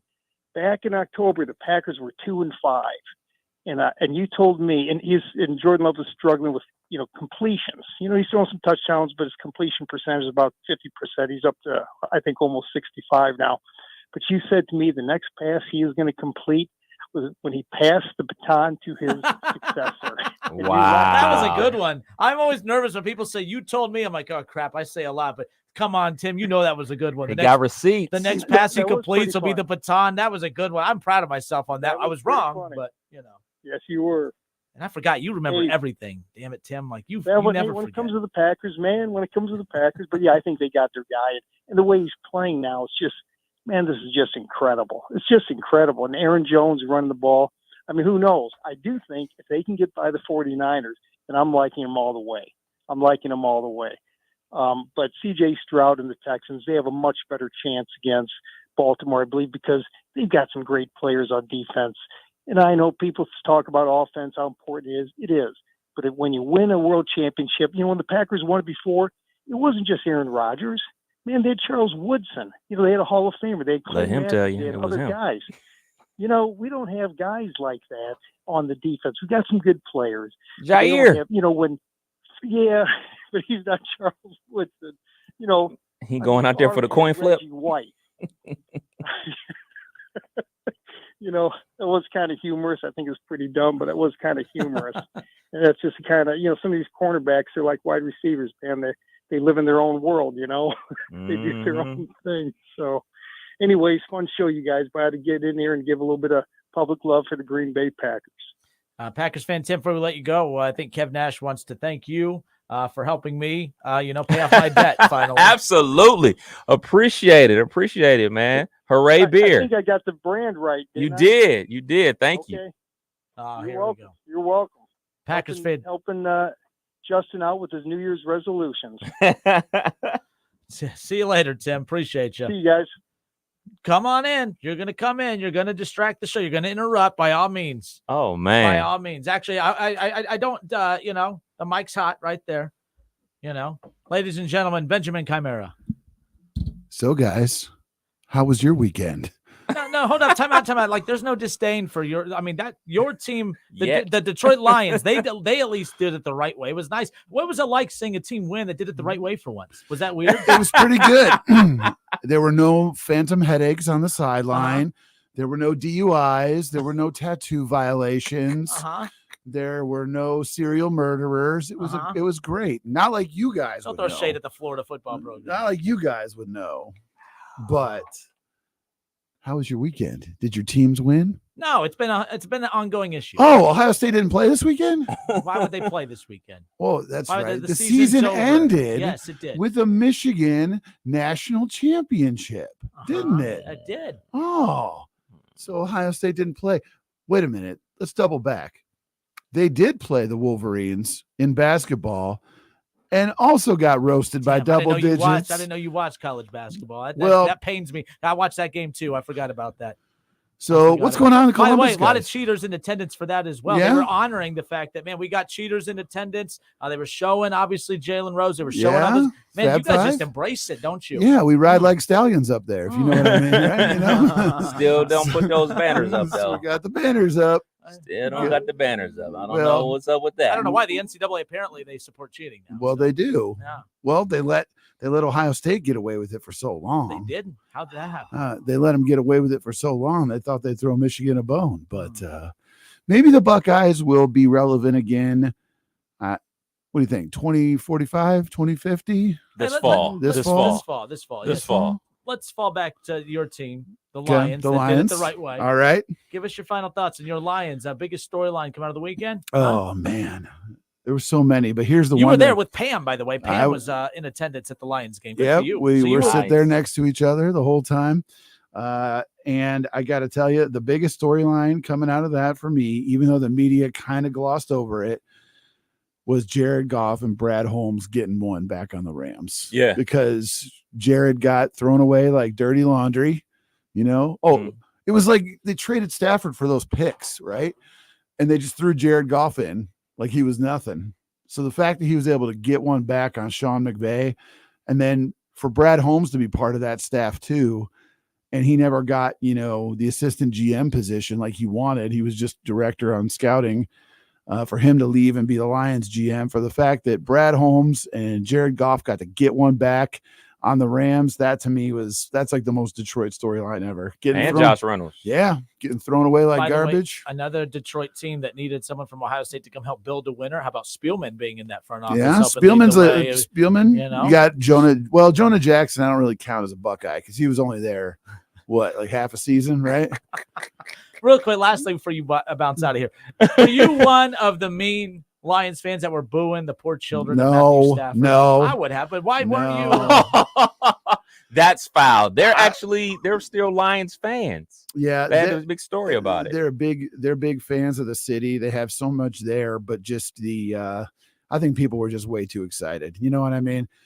It's the first playoff game in 30 years, and it turned out to be a win. I think they were overzealous. I was more happy for Jared Goff that people were chanting for him than they were booing Matthew Stafford, which I didn't think was right. And Stafford played it outstanding. He was he said the same thing. I'm not the biggest Stafford guy in the world, but he said I would be mad if they didn't boo me. I'm the opposing quarterback, so I respect that. Some people out there, well, I play here. Why are you booing me? Give me a tribute. Like Well, you do in the NBA. I'll tell you this much: when he comes back next season, because that Rams are a home game next season, I think he'll get his flowers then. We'll get the video Fair montage, and people will receive him. Let's cut throat. Stakes aren't as high. Yep. But here's the thing, guys. I got you these beers. First of all, if we like you, so we didn't throw those out. So don't even. I got you. Show it on the camera, Kev. What he's talking about. I got you these beers right here. The haze and blue. Whatever, you can't see it yet. You can't gotta see move them the camera yet. down just I won't be touching them. Right there. I'm allergic. Get handed to me. There you go. Hand You guys don't want to drink Yep.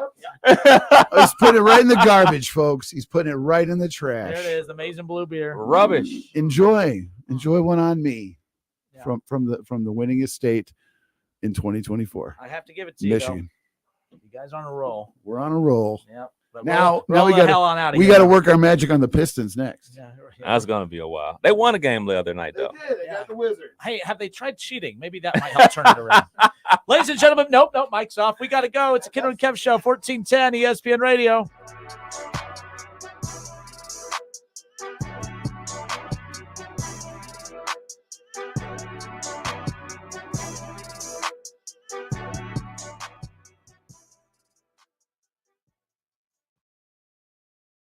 ESPN 1410 Wing AM weather. Our forecast, the wind chill advisory tonight, mostly clear with a low of 4 above, and then we're seeing sunny and breezy conditions tomorrow with a high of 26. A chance of snow and 29 on Thursday. I'm Rick Schrempf for 1410 ESPN Radio.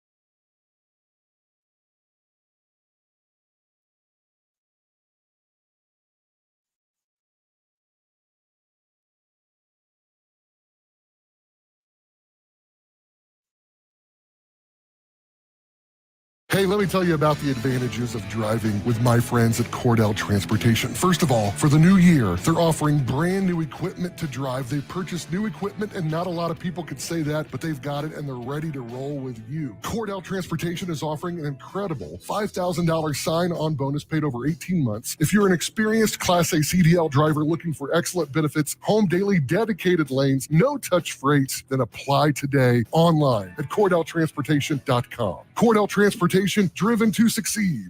Veterans, were you exposed to harmful burn pit smoke while serving overseas? The Department of Veterans Affairs has recognized and is providing benefits to veterans who suffer with asthma, rhinitis, and sinusitis as a result of burn pit exposure. If you served in the Southwest Asia Theater of Operations or Afghanistan, Uzbekistan, Syria, or Djibouti, and suffer from any respiratory illnesses that you believe is a result of exposure to burn pits, contact the Montgomery County Veterans Service Commission at 937-225-4801. By now, you should know Audio Etc. has all the same sales and deals on TVs and projectors as everyone else. But did you know we also have some of the world's best hi-fi? Hi, this is Kirby from Audio Etc. And we do have some of the best home theater, high-fidelity gear on the planet. Not only do we have your favorite brands like Clip speakers and SVS subwoofers, but audiophile greats from Bowers & Wilkins, Kef, NAD, Marantz, Cambridge, Mark Levinson, and plenty of vinyl and tube gear. Plus exotics you only see in the magazines. Stop by today and visit Audio Etc.'s crazy cool showroom and see and audition the best audio and video has to offer. While you're in, check out our huge selection of pre-owned vintage gear. A great way to afford great gear otherwise out of reach, or revisit old classics. Audio Etc. Sound advice you can trust. Audio Etc. 551 Congress Park Drive at the corner of Paragon in Centerville, or call 434-9770. Audio Etc.'s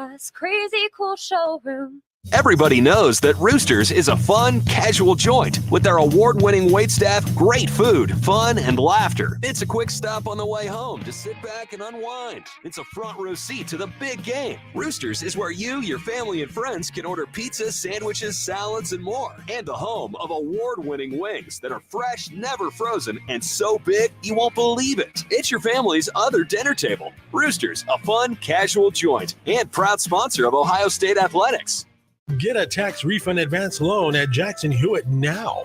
No refund advance offered by eligible Republic Bank. Details at jacksonhewitt.com.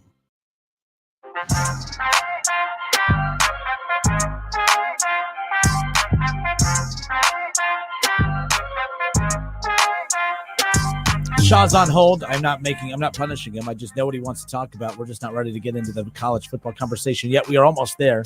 Ohio State has a new athletic director.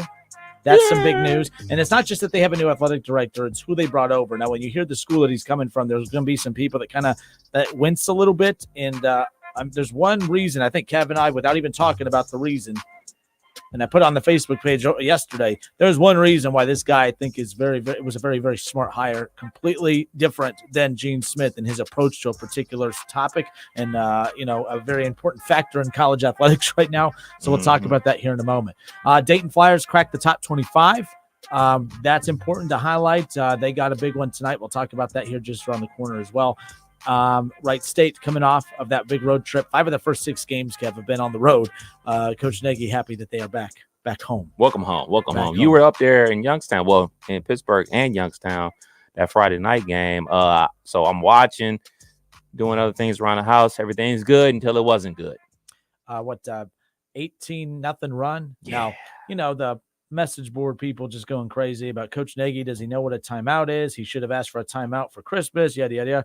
To be fair, more than one occasion, one that I witnessed firsthand, he was screaming for a timeout. The officials didn't hear it. And then they say, well, do you want it now? Yeah, well, during that stretch, because that time Wright State was up 9. Yeah. And then all of a sudden, they just torpedoed Wright State after that and all this stuff. But now you got to win games like that on the road, especially when you have a 9-point lead. But I guess some of their biggest losses this season have come with big leads in the second half and just not able to hold those off. Like that'll be a problem as the season goes on. Definitely. But their defense has gotten better, but they're 9-9 right now. The longest win streak has been 3 this season. They've played really, I still think, I know this sounds wild. They're still, to me, I think when it comes down to tournament time, I still think they're the best equipped to handle a tournament like little structure. As far as that's concerned, they're the most balanced team in the league. But man, they got to figure out how to stop doing that thing where you let these teams come back on you as far as that goes. But Dayton in the top 25, that's big. How about Chris Holtmann in Ohio State? I'm the biggest Chris Holtmann supporter out there, but man, this is the 4th straight January where they just they've lost 3 straight now. You lose to maybe one of the worst teams, arguably the worst team in the Big Ten in Michigan. I can't keep defending Chris Holtmann, Kev. I can't. I've never seen a guy so polarizing as him in regards to having so many huge wins to follow it. Like they beat really good teams in the non-con. They do it every year. They beat the Kentuckys. They beat the North Carolinas. They beat Duke. They beat, not this year, but throughout the last couple of years, they have so many big time wins in November, December. Whatever happens, I don't know if it's at Christmas, they just eat too much. I have no clue what it is. Kev, it's like their New Year's resolution is to play worse in January, February than we did in November, December. I love Chris Holtmann to death. He's one of my favorite coaches out there. I think he's a hell of a coach, but I can't keep defending these types of losses. They get a little bit of a break here, but man, 3-game losing streak. They're losing to bad teams. January basketball for him has just not been friendly. Yeah, and the excuse of, oh man, the Big Ten is the toughest basketball conference, that's out the window this year because there's only 3 ranked teams in the conference this year. They sit 1 game ahead of Rutgers for last place. They lost to that team up north as they honored the Fab Five, kinda. Banners are still not up. When they raise the banners, then I'll give them some kudos. But yeah, it's not a good look. Not a good look at all. All right, Ohio State, new athletic director. We'll talk about that in a second. Last thing is we close the door on the NFL for at least today's show. One team we did not highlight a lot of in our disappointing segment or most impressive segment. Of course, why would we? This team lost, but good for the Chiefs for getting a big. Oh, by the way, hold on. I had this in my notes. So we did the which was the most disappointing? What was the biggest disappointment in the NFL wildcard weekend? I said the Cowboys Browns. You said the Cowboys. And, who Philly? Did you have in Philly? So we were both wrong. You know why? You want to know who the biggest disappointment was in what? The NFL. Your game. That was BS. Here's the thing. I don't know how this worked out ticket sale wise, but playoff tickets are beyond any NFL tickets are expensive. Playoff tickets are through the roof, especially in New York, Buffalo, and that region over there. And they worked their asses off to get that stadium ready to play. And eventually they just gave up on the stadium and they just focused on the field. Mhm. And then the fans, they let everyone come in. They probably use, man, if you bought a front row seat and you spent thousands of dollars on it, or if you're poor like me and would have bought a ticket to sit up in the nosebleeds, if I got there before the loser that spent $2,000 on the ticket, I'm sitting there in the front row because it was first come, first serve. Right. It was the first playoff game in the history of the NFL where there were no assigned seats. It was first come, first serve. But when you did get to your seat, you had feet of snow all the way covering your seat. You had to dig your own seat out to sit in it. I'm sorry, it's $1 billion freaking dollar industry, and you're having your own fans dig themselves out, and we're too stupid to understand that, like, oh, we're having to dig ourselves out, but we get this front row seat. Screw you, NFL. They're the biggest losers of the weekend. I think that's the biggest disappointment to me, the way that whole thing was handled. I think moving forward, what needs to happen, there needs to be designated backup stadiums. There was talks of Cleveland being the backup stadium for New York, right? Mhm. Or for that Bills Steelers game. What should have every playoff game, there needs to be designated stadiums that are, hey, you're our emergency stadium for any game. It doesn't matter if it's Browns, Bills. It doesn't matter if it's Bills, Steelers. It doesn't matter what. The Colts Stadium, if something happens, we are paying to lock down your facility to have as a just in case something crazy happens, whether it be a natural disaster, it could be a horrific, whatever, kind of a shooting, just something horrific that you just need to be out of that area for. That was weird, but you know what I mean? They need to have backup plans because I don't get how you're a billion-dollar industry and that's the best you can come up with. Have your fans dig your seat out yourself. That was embarrassing, Kev. It really was. Yeah, I agree. And normally I'm the guy that's banging on the establishment and the rich and mighty leagues and everything like that. But I read an article as that was being talked about being moved to Cleveland. The Buffalo Bills kind of fought that because, for their credit, they earned the right to have the home And that field would have advantage. been a Steelers home game because there's lots. Exactly. Yeah. So they were fighting for that right to have the home field advantage in their favor and their fans in the stands. So I totally get that. The whole part about, we just don't do the field and good luck on your seats. Yikes. It was a nightmare. It was a nightmare to look at. If I had tickets to that game, I would not have gone to the game. I know like some Pittsburgh Steelers fans, like big groups or whatever, they went to the game, they bought tickets to the game. I've seen them post about it on their social medias and stuff like that, about digging their seats out and the first come, first serve. And look, man, ain't no way. If I'm paying $1,500 for a seat and somebody in it, they getting up. They are getting up. I don't care. Usher, no usher, somebody's getting up out of my seat if I drop $1,500 on the seat. So that's crazy. Them moving the game, I could sit here and complain and say, oh man, it had a effect on the outcome of the game. Guess what? They played. My team lost. What I will say is, whatever fans are throwing snowballs during the game need to be arrested.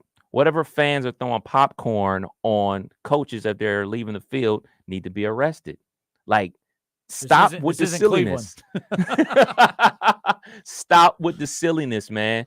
Cheer and boo. That's what you can do. You cannot throw snowballs at players. You cannot throw popcorn no matter how bad the coach did down the back half of the season. Philadelphia Eagle fans, you cannot do that. That is wrong. They should be put in handcuffs. Like this. Yes, sports are a major part of all of our lives. We love it. We live with it. We die by it. We cry when our teams lose. We jump for joy when our teams win. You can't assault people with snowballs and popcorn. Just as simple as that. It's stadium popcorn. You probably paid a lot of money. Exactly. For that. Let's just be, if it was like cheap popcorn, okay, but no. Kidder and Kev Show, 1410 ESPN Radio. The Miami Dolphins. How come that team? My bad. You're drinking your healthy drink. Your healthy drink. Show that drink. Cheers. What's in this that? Is spinach, kale, turmeric. I think that's what it's called, and something else. I don't know what else. Turmeric. I think you were gonna say turbo. I didn't know. No, it's actually good. I need to get. Smells good. It smells fresh. If that makes sense. It is. It's pretty good. I need to get a pineapple. I think people look at me and they're like, "Yeah, we know you don't drink that, Kenner. We know." Trying to be summertime ready, man. Summertime starts now. I'm summertime ready. This is the shirt I wear when I jump in the pool. So there you go. All right. But the Dolphins, man. One of my best friends, Brad. What up, Brad? Brad Mays, Home Experts Realty. Shout out to him. He is a big Dolphins fan. But like the Dolphins don't get criticized. They don't get praised. They don't get anything like, and I love Coach McDaniels. Actually, I think the coolest freaking coach in the NFL. He's a character. If he's ever available to be a head coach and my team needs a head coach, I want him. There's just something cool about him. He has a great charisma, all this stuff. I think he's a good coach. I think that the Dolphins are in that spot that the Bengals were the early 2010s with Andy Dalton, where the Browns were a few years ago with Baker Mayfield, or ultimately where the Bucs are right now with Baker Mayfield, even though they don't know it yet. There are quarterbacks that do they're better than your average quarterback. They're above average quarterbacks are the scariest quarterbacks in the NFL, because those are the ones that you are terrified to financially commit to, and they're the ones that you can't just let go. Right. The Bengals cannot just let Andy Dalton walk out the door. I mean, right now you have a Joe Burrow, and it's easy to say, I can't believe we did the Andy Dalton thing. Well, because look how long it took you to find a Joe Burrow. It's so tough to find franchise quarterbacks. You could say the Browns were desperate for what they did, because all teams are desperate. Teams will sell whatever they have to get their hands on a franchise quarterback. They are so hard to find. I think the Dolphins are in a tough spot, Kev, when it comes to Tua, because I think any team out there that needs a quarterback, he immediately makes you better. But there is a ceiling. All right. And I think that that's the problem that the Dolphins are in right now. They are in a situation where they have an above average quarterback where you can't just let him go, because it's tough to even find those. It's tough to find the Bridgewaters. It's tough to find the Bakers. It's tough to find the Tuas. It's tough to find the Dak Prescotts, who at times had MVP-like numbers, right? Like, the Jared Goffs. Those guys are hard to find. But until I see one of those types of guys consistently be the face of a Super Bowl winning run, consistently, not as we used to go back and forth all the time, outliers, right? Mm-hmm. Until we see where you can consistently win games with the Joe Flaccos of the world and others, it is hard for teams to marry these guys. So I just think the Dolphins are in a tough spot with Tua. I don't know what they do this offseason, because they have to pay him or they have to let him walk. I don't know what you do if you're the Dolphins. I really don't. I don't dislike him, but I don't love him either. I don't know. But some of that stuff wasn't all his fault. But the Dolphins are a weird spot. Yeah, it's a tough spot, because, I mean, if you're a stat person, you say, well, shoot, he led the league in passing yards. He was second in completion percentage with 69% completion percentage. So you look at all those stats, and those stats tell you, oh, man, he had a great season. But if you watch the games, it's like when you are on the road at a Kansas City in weather like that, I don't think anybody in their right mind thought that the Dolphins were going to win that game. Just not the fact that they were from Miami traveling to the cold. I took that out of it. It just took away, like, hey, man, you don't have a strong arm.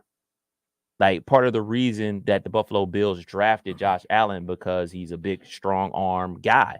Like, so he can throw passes through that wind and stuff like that. Tua just isn't going to be able to do that. So that's why I think the regular season is so important to them, to get teams to come down to Miami, where, you can play on that fast track in good weather all year round down there. So it's a tough call. It's almost kind of like, I equate a lot of things to the NBA. When John Wall got a max deal. Nobody thought John Wall was on the same level as LeBron James, but he made as much money as LeBron James, because, hey, man, I'm a max player, man. I'm the best player on the team. You got to pay me, right? Give me my contract. That's the same situation with Tua. Like, hey, man, look at my numbers. Look at my stats. I gave you 4,600 passing yards. I gave you 29 touchdowns. I completed 70% of my passes. Where's my $45 million deal? Because that's the going rate for a starting quarterback. And guess what? Somebody's going to pay him.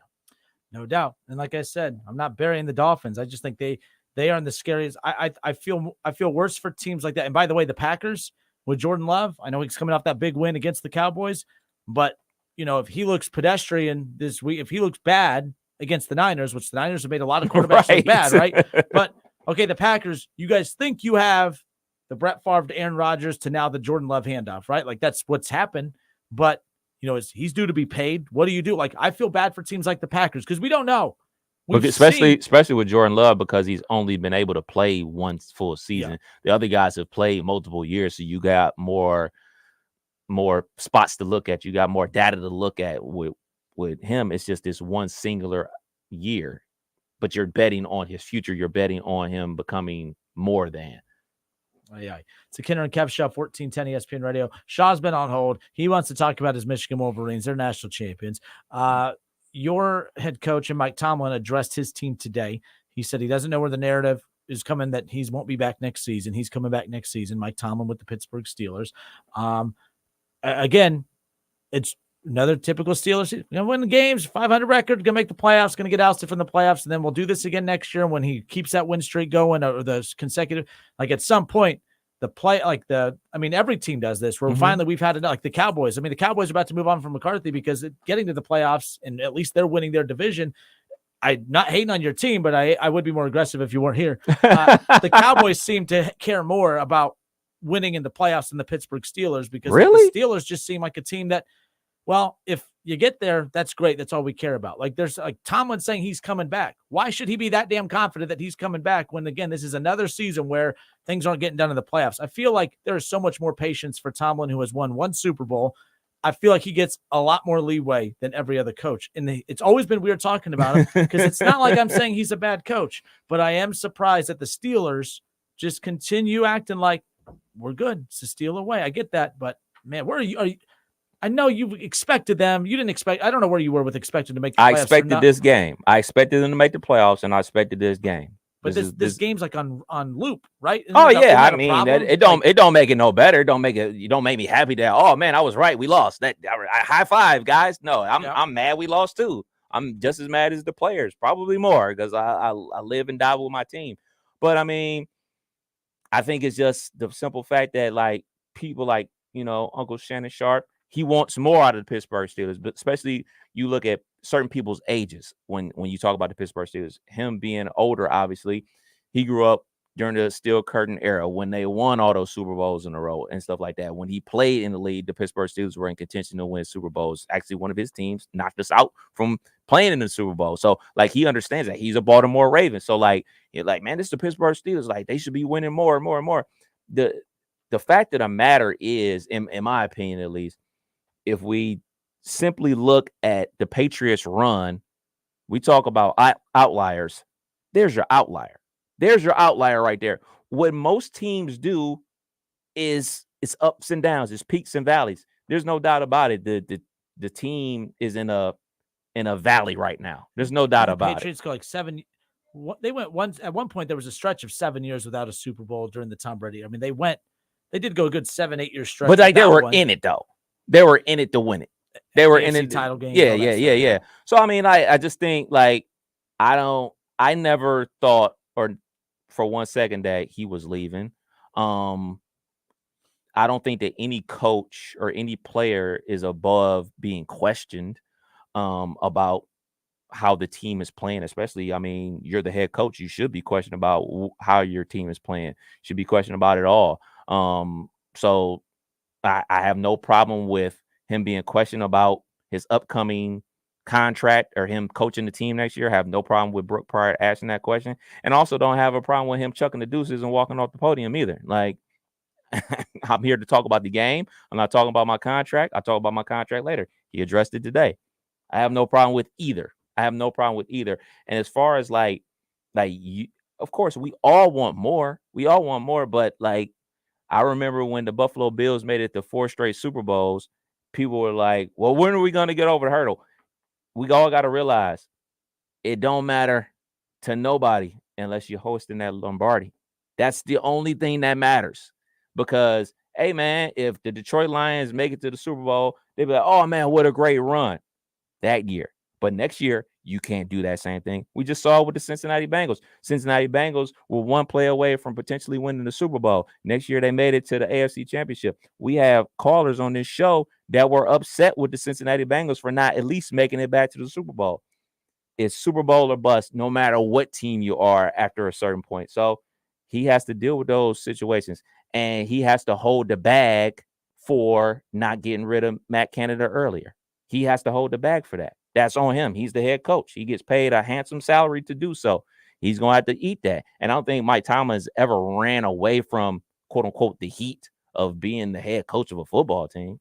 Yeah, to me, they are the Bengals of the early 2010s. But at least they were winning the division on some occasions. But yeah, the Steelers play by different rules, man. No other coach gets more of a pass than he does, in my opinion, because of that. What do you mean by pass? Like Mike McCarthy, like he's about to be fired. They at least won the division. They've at least made the playoffs every year that he's been there, and he's about to get booted because they're not living up to expectations in the playoffs. That's why I feel like the Cowboys have more. Who has a better roster? the Cowboys do. But at the same time, like the Steelers organization from top to bottom. Yeah, so like, organization. It's not just a simple head coach. Like he can only coach the players that he's given. It's not like is that purple or homerism. I can't. No, I'm just saying he can only coach. He can only coach the players that are given. There's no doubt about that. Jerry Jones puts the Dallas Cowboys from a talent standpoint in a better position to win the games. There's no doubt about it. Now, if I'm giving you all the quote unquote this, I'm giving you a CeeDee Lamb. I'm trading up for CeeDee Lamb. We found Dak Prescott. Oh man, we had him. We had Zeke. We had Zach Martin on the offensive line. We got you this. We didn't got you that toy. We got wait what? And then you turn it to the other side, like you talk about quote unquote winning with less. Like I don't think that they're doing much more than they were able to do with quote unquote less. I mean, you hate Kenny Pickett. I don't like Kenny Pickett. I thought that Mason Rudolph gave us our best chance to win a long time ago when I was like, man, we should just roll with Mason Rudolph if we're going to roll out there with this. And he came in there and he provided a spark. I'm not happy, but I don't think the man should be fired. Yeah, like it's just, I think the Steelers are interesting because they do just enough to be good. They don't give you, to your point, we're not going to give you all the riches in the world to where that increases the expectations, but we're going to give you enough to be good and competitive every year. But then it's like the fallout is, well, I mean, we're not as talented as the Bengals. We don't have as much talent on the roster as the Browns, but we're beating those teams. We're not as talented. We don't have an MVP quarterback like Lamar, and it's like, but he's still winning games, and it's like it's rinse. So that's the Steeler way. Just don't give them a lot of talent. Just give them just enough. No, they got talent. They got talent, and like I always say, but they're missing the one important piece. We don't care. If you play the game, we want you to win the game. That's it. I don't care if you got no talent or you got tons of talent. We don't care. Like, imagine if you play high school basketball. Did your coach care that Diebler was on the other team? He didn't care that Diebler was on the other team. He expected y'all to go out there and compete, and not only to compete, he expected y'all to go out there and win. We should have won that game. We had no chance against Buford, though. Well, that's a different story. William Buford, we had no chance. He expected to win. You know, the and fans I know a lot of y'all expected to win. disappointed. Y'all love hearing about Kenner's high school bench sitting days and all this stuff. We as fans want wins. We demand victory, and we didn't get the victory. It's the Kenner and Kev Show here on 1410 ESPN Radio. The Ravens, the AFC North's only hope. Come on, Ravens. Come on, Ravens. SEC. It just means more. By the way, I mean, like if you had to like take divisions and say that they're like college football conferences, like I feel like the AFC North is definitely the Big Ten. Really? Oh, just they have more as a whole. They have more depth than any other division in football, but they never hoist the damn trophy. The Ravens, the last team to do it. The Bengals came so close, but yeah, you failed. But so close. Who's the SEC? Who's the SEC right now? I'd say the Chiefs division right now, but but you know. Yeah, you're right, because it's only one team. But like it was Bama for so long. Yeah. All right, it's a Kenner and Kev Show. Big Ten, Ohio State has a new athletic director. We'll get to that coming up around the corner. We got Shaw coming up right when we come back from break, because speaking of coaches who told their team that they're coming back, everyone wondering, is Harbaugh coming back? He took the Chargers interview earlier in the week, but Harbaugh wants to come back, but he has a couple stipulations. You know, he has imagine, by the way, if I went to my boss, Kev, and said, hey, because my contract's up in February, for those of you who are rooting for me to fail and not come back, you have a chance, okay? My contract's up in February, but I'm going to go to my boss. I'm going to say, hey, I'm going to steal money from you. I'm not going to show up to work. I'm not going to produce ratings or revenue. I'm not going to do my job at all, but I need to make sure that you don't fire me for that. I need to make sure that I can break the rules too. Stipulations. You know, I'm gonna stipulate a lot. And I don't know how well that's going to go, but kudos to Harbaugh for trying. He doesn't, let's talk about that. He has some interesting demands in his, quest to return to Michigan, if you will. We'll talk about that when we come back. It's the Kenner and Kev Show, 1410 ESPN Radio.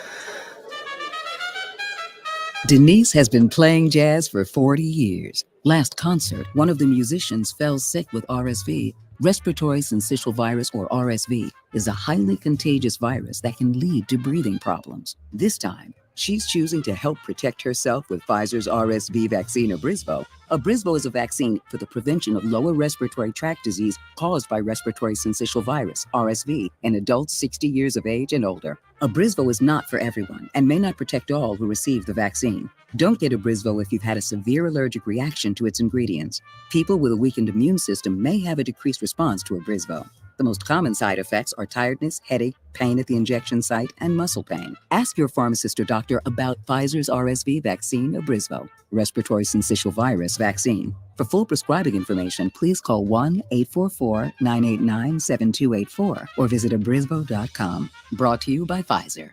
Jackson Hewitt has a plan to get your tax refund fast. With a buck here, buck there. Here a buck, there a buck, everywhere a buck. You don't have to wait weeks for your tax refund. Get money sooner with a no-fee refund advance loan at Jackson Hewitt. On this loan, there's a money today guarantee. E-I-E-I-Do. Don't settle for chicken feed. Get fast bucks at Jackson Hewitt today. No-fee refund advance loans by Republic Bank offered to eligible clients. Money today guarantee if approved for a loan on a prepaid card. Details at jacksonhewitt.com. Nothing slows my little girl down, except a stuffy nose. Mommy. That's why I use Sinex Children's Saline from Vicks. Sinex instantly clears mucus in everyday stuffy little noses with a gentle, ultra-fine mist designed for kids. Just Sinex? Breathe. Her stuffy nose is gone for now. And so is she. Sinex Children's Saline. Sinex, breathe. Use as directed. Keep out of reach of children. Have you heard? Bath Creations has moved to their new location and showroom at 8741 North Kimmel Road in Clayton. This gives you even more opportunity to see the incredible amenities and craftsmanship Bath Creation offers. With Bath Creations, you get a beautiful, modern bathroom that is safe, comfortable, and affordable. Attention first responders, veterans, and active military. Save an additional $500 off your purchase. Visit at 8741 North Kimmel Road in Clayton or online at mybathcreations.com and get a new bath today.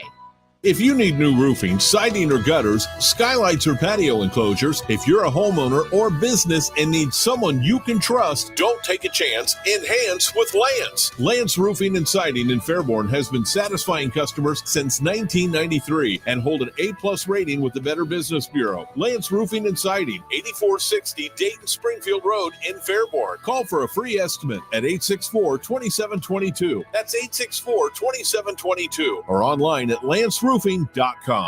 I'm Terry Krupp of Laird's Tax and Accounting, serving this area's tax and accounting needs for over 80 years. One of the most rewarding aspects of our jobs as tax preparers is that we have families that have used our services for generations. Laird's Tax and Accounting is a pioneer in our industry, being the first to offer new services. We stand behind your return if the IRS has questions. We know the tax code and can make the difficult task of making your tax filing easier. Relax. Contact us at 937-325-6571. Information at lairdstax.com.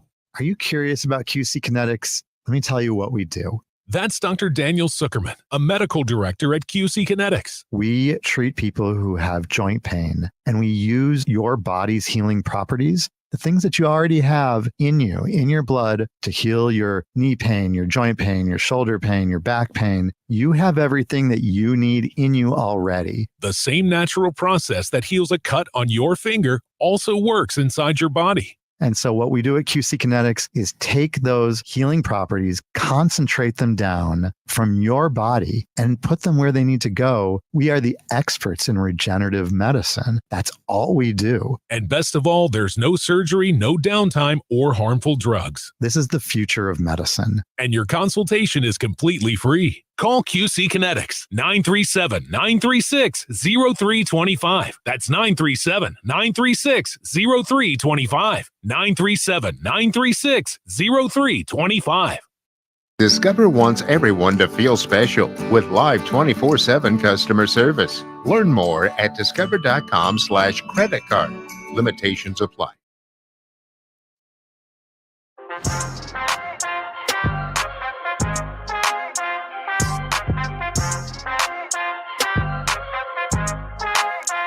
Justin Kinner, Kev Nash back with you here on 1410 ESPN Radio. Kev, Ohio State has a new athletic director. Bajork. I'm assuming I'm pronouncing his name correctly. I apologize. We were YouTubing it during the break, trying to see how, but he is the athletic director coming over from Texas A&M. Kev, I don't even think we both need to give our take on this. I'm going to let you do it because I guarantee you, based on our conversations of what Ohio State has really struggled with throughout this new era of college football, this guy is not afraid to embark into this aggressive direction. And I think this is the perfect hire for Ohio State. Now, there'll be some question marks, but I think anyone that comes in to take over a well-run oiled machine like Ohio State, that's, of course, going to be a lot of question marks. But he comes from Texas A&M, and why is he a good fit for Ohio State? Let's get this money. Let's get this money for the program. Hey, look, man, I hear so much about Michigan's national championship. I hear Buckeye fans complaining about their national championship, not about them cheating, more about, oh, man, they had X amount of seniors. They had X amount of super seniors, which is all true. This is all true. It's fine. They had a whole bunch of seniors. Then I hear about, oh, man, Miami's getting this recruit because they're paying them, which is true. I can hear about all this type of stuff. I do not care. I do not care. The games were played. The players were recruited. That team beat our team. Those players chose that school over our school for whatever reason. This is where you level out the playing field. You get a guy whose job as an athletic director is to fundraise. That is his job, to bring in funds and to galvanize the NIL collectives. You can have two collectives. You can have a collective that focuses on the non-revenue generating sports, and you can have a collective that focuses on the moneymaker, which is football, which is fine. Other programs do that. If that's the route he chooses to go, I'm cool with it, as long as he's getting the money in so we can get the said players. That is all I care about. Get the players so we can win. He was able to help the collective down there at Texas A&M recruit the #1 recruiting class of all time. It didn't work out. Most of those dudes are playing for Mississippi State now, but they got him. So, hey, we got the guy that was able to galvanize the guys to get the guys. So hopefully we can get the guys, because you don't win games without the guys. The guys. And it's the guys. The guys. Now, keep in mind, Ohio State has not struggled in the recruiting realm, to be honest with you, even with some of the roadblocks. Now, they have struggled recruiting certain position groups, and I think this can help button things up. Now, again, July 1st is when he will officially take over and replace Gene Smith as athletic director of the Ohio State University. So the statement that, coming into this, he says, to be a part of Buckeye Nation, along with its storied traditions and long history of achievement, is a tremendous honor and a welcome challenge for me and our family. I cannot wait to get started. Again, Ohio State tweets out that we are welcoming a new athletics director this summer, Ross Bajork. Again, I'm probably mispronouncing it. My apologies. But his tenure will begin on July 1st. We're looking forward to all he can accomplish as part of Buckeye Nation. So the reason this is key, Kevin and I have talked about it in recent weeks, that Ohio State has a lot of really, really good collectives. Those collectives are kind of arguing amongst themselves, and those collectives are responsible for landing a lot of top players in the transfer portal or through high school recruiting realms, of course. And retaining players. And retaining guys, that's very key.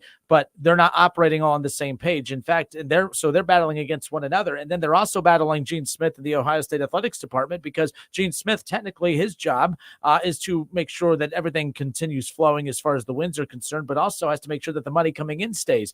If you work in any kind of sales realm, even though we don't look at that position as that, but if you have X amount of dollars coming in this season, you're expected to increase that next season. You can't lose some of that money because you're going to give your donor list away to these collectives. Then the collectives take some of that money from the donors. And now Gene Smith's higher ups are like, hey, what the hell, man? We actually lost money. We need that money for our athletics department. I know that money is going directly to players, but we need that money to help the department as a whole. These are the conflicts that even exist at Alabama and others, but they found a way to navigate through it. Those conflicts exist at Texas A&M. This athletic director found a way to navigate through it. It will be up to Coach Ryan Day. It will be up to the Day staff and company and the Ohio State football program when these changes are implemented and he unites these collectives, and hopefully it's sooner rather than later. Unite. Hopefully when that happens, Ryan Day's staff keeps that train on the track the way that Jimbo's staff could not do. Yeah. And to Ryan Day's credit, he's not Jimbo. Right. All right. So I'm not worried about that. Ohio State's had a lot of talent come in over the years. Texas A&M has had talent come in, but not to this level. So we saw what that level did whenever the NIL took over for him. He ended up getting that legendary historic class, right? Ohio State's already the norm in getting in the top 3 class every single year. Now you get a guy that's going to really embrace these types of changes. Look out. It needs to result to wins on the field, which Ohio State does a lot of winning. It needs to result to national championships. But I think that he is the last piece to the big puzzle of Ohio State continuing their dominant ways in today's landscape of college athletics. Go so Bucks. There you go. So there you go. All right, Justin Kinner, Kev Nash with you here on 1410 ESPN Radio. Jim Harbaugh interviewed with the Chargers. I think that's a very good job. I mean, look, of all the jobs that are out there, that has they have the best quarterback available. And I think that's very key. And I think that would be a great job for Harbaugh to go and take over a franchise that has a franchise quarterback, even though they may be limited as far as free, funds to go get free agents and stuff because of the expensive quarterback deal. But the bottom line is that makes a lot of sense as far as that's concerned. But how about this? Per sources, again, this is multiple. Again, you have your little blogger sphere guys on the Michigan chat boards and all this stuff that put stuffs out there. But again, after talking to multiple sources, Kev, including those very close to Jim Harbaugh, we may have a major issue on our hands. Some within Jim's circle and possibly Jim himself believe that Michigan Athletic Director Ward Manuel wouldn't mind wanting Jim Harbaugh gone. Other stuff coming out too, which, by the way, Shaw has talked about that. He's about to come on with us. There were issues before all the distractions of the cheeseburger gate and them cheating to win a national championship. Before all of that became the main talking point with them, the big talking point on their campus was the discord between head coach and athletic director. There's always been that little discord there because of the bumpy start to their relationship. But Jim also wants to remain at Michigan, but under his terms. However, he does have, that he doesn't want to be held accountable for any punishments that come about from immunity. Yeah, he wants immunity. He doesn't want to be held accountable for all the stuff that we've been told for months now never happened and that we were just making something out of nothing and yada, yada, yada. Your thoughts on all the drama going on in Michigan. And I'm here to tell you, I want him to stay at Michigan. I want him to stay at Michigan. I do want that to be known. I mean, it's kind of what we talked about. I don't know if we talked about this on the air or not, but, why wouldn't he try? I mean, he obviously wants to remain at the school. He wouldn't be doing all these things if he didn't want to stay there. He loves it there. He's a legend there now for sure. Outside of his playing career, he was able to restore their program to a national championship program. He's a legend there now. He's going to get a statue, all that good stuff. But obviously, he's worried about the other things they may find. And I mean, kudos to him for trying to negotiate that. I mean, he'd be a fool not to. Like, if that's where you want to stay, why not roll the dice? If they say no, guess what? He has other options. He has the Chargers begging him to come. I'm sure he could go to the Carolina Panthers if he wanted to. He can go to the Atlanta Falcons if he wanted to. He has his choices. Like you always talk about leverage. He has the leverage in this situation. If they're unwilling to compromise and do this for him, give him immunity, then I'm off to the NFL. Peace out. Y'all stripped the title away. Oh, well, I'm in the league. House money. You're right, because if they abide by that and he can come back and face his suspensions and navigate through that little bumpy storm and come out on top and pick up where he left off, then it's a win for him. It's a win for Michigan. If they say no, they're not going to, play by those little weird requests of his, then he goes to the NFL, makes millions and continues to win there. He's a hell of a coach. Yeah. He's a hell of a coach. Yeah, We've never denied that. Yeah, got it team to the Super Bowl with the 49ers, won big with Stanford, obviously won huge with Michigan. Huge. He's got it. National championship winning head coach Jim Harbaugh. Sources tell Dane Wetzel Harbaugh is seeking immunity from termination from any finding or sanction that could arise from multiple current NCAA investigations into this program.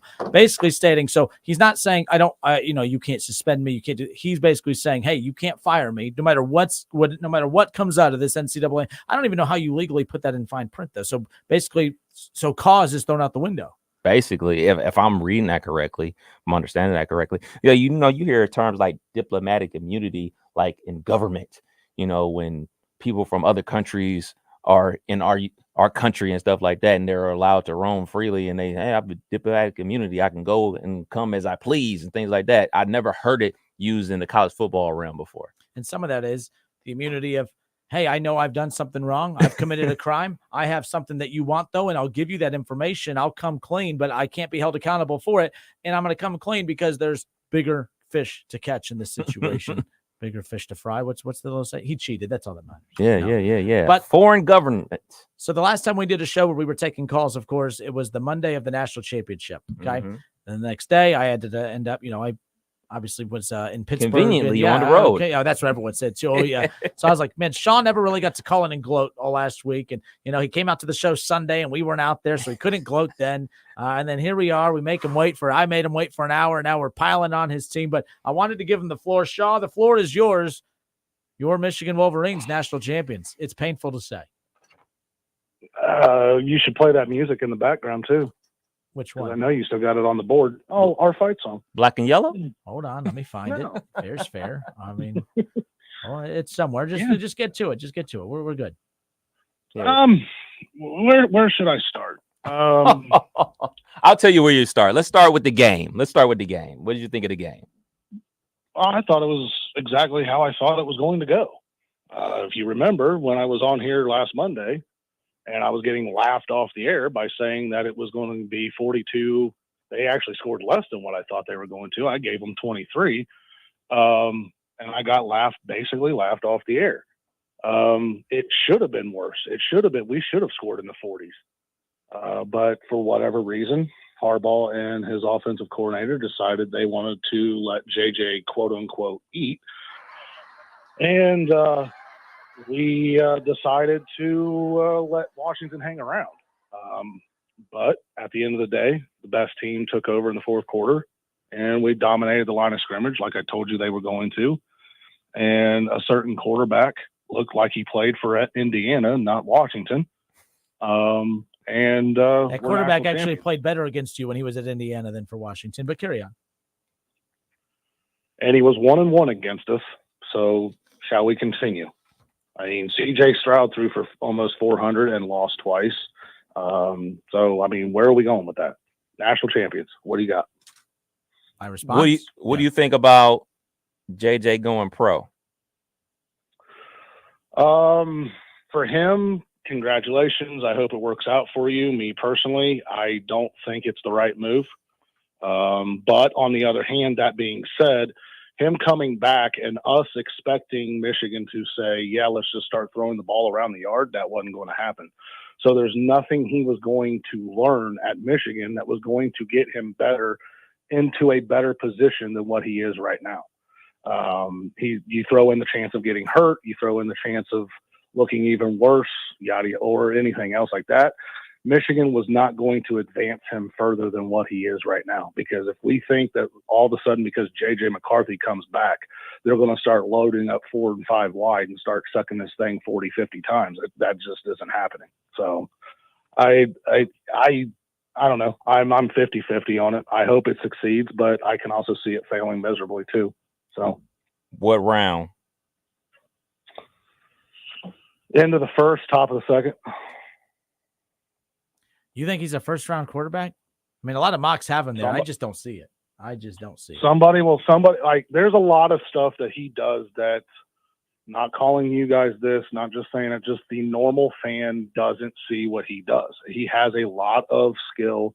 There's a lot of football intangibles that he brings that I think the NFL scouts like. For instance, I was dead wrong on CJ Stroud. Remember last year? Coleridge Bernard Stroud the fourth. Sure, CJ Stroud. But I thought Young was going to be the better quarterback. Horribly wrong. I raised my hand to that. What CJ was bringing to the table, I was not able to see, but it's the same. It's the same type of argument. JJ, yeah, maybe he can move the pocket a little bit more, but there's that strong arm there, and he can see it. It's just he's got to put 1 and 1 together to equal 2. It's just that he hasn't been in that type of offense to be asked to do that yet. Yeah, I agree. We haven't seen enough of him to have the ups and downs for him to show that. I will say this: when he was asked to do that, he didn't do it well. When he's off schedule, I don't think he makes a lot of plays with his arm. I could be wrong. I mean, shoot. I think his wide receivers and tight ends didn't do him any justice either. When he gets into in the combine, like, look, man, like, he goes to the combine and, pro day, he's going to do everything that every other good quarterback does. He's going to make all the throws. He's going to look great in shorts and everything like that. So it's all about, system and fit, place that he goes to in the NFL, if it's actually going to work out for him or not. But what do you think about with good old Harbaugh going on yet another interviewing with the Chargers? You going to be coaching y'all or coaching the Chargers next season? Just another random act of Jim Harbaugh. It's another year, another fiasco, if you want to talk to me about it. And there's one man and one man only to blame for it, and his name's Ward Manuel, the AD. Alabama gets news dropped on them out of nowhere, and less than 36 hours later, they have a head coach. They move. Washington gets news dropped on them out of nowhere. Wasn't expecting it, couldn't figure it out, didn't understand why it didn't happen. Less than 12 hours later, they have a head coach. Michigan has been doing this now for 2 years. And the contract's on the table, and the contract's been there, and Harbaugh has the contract in front of him. All he's got to do is sign it. It's about how much money's on the contract. It's about should he not be able to go interview for an NFL contract. It's whether or not he should have immunity. It's always something. It's always something. But you wouldn't trade it. You wouldn't trade it. You wouldn't trade all of the nonsense that you've been through for these 8-9 years. You wouldn't trade it because you got a chip. You got the chip. You got what you wanted. He gave me the last 3 years. Everybody wants to randomly just forget the first 5 years is still under this man's belt. Yeah, but ultimately, it all worked out. The cheeseburgers, the taping and cheating. Here's what I take away from this. The university and those football players won us fans a national championship. Yeah, he was the man in charge. He's also the man in charge that has led this university astray the entire time he's been there, just looking for something better.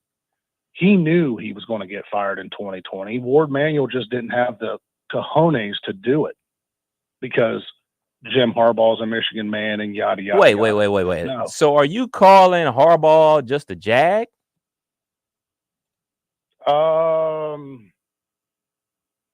He's a great motivator. He's a Michigan man through and through. He always will be. And he may or may not get a statue out there. Is he on the same level as a Saban, as a Urban Meyer, as any of them?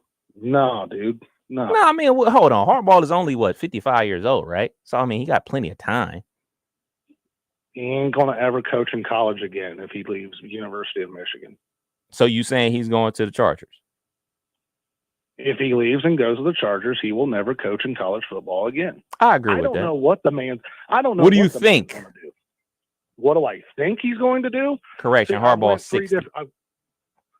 I went 3 different ways on this. Pre-national championship, I thought he was for sure going to the pros.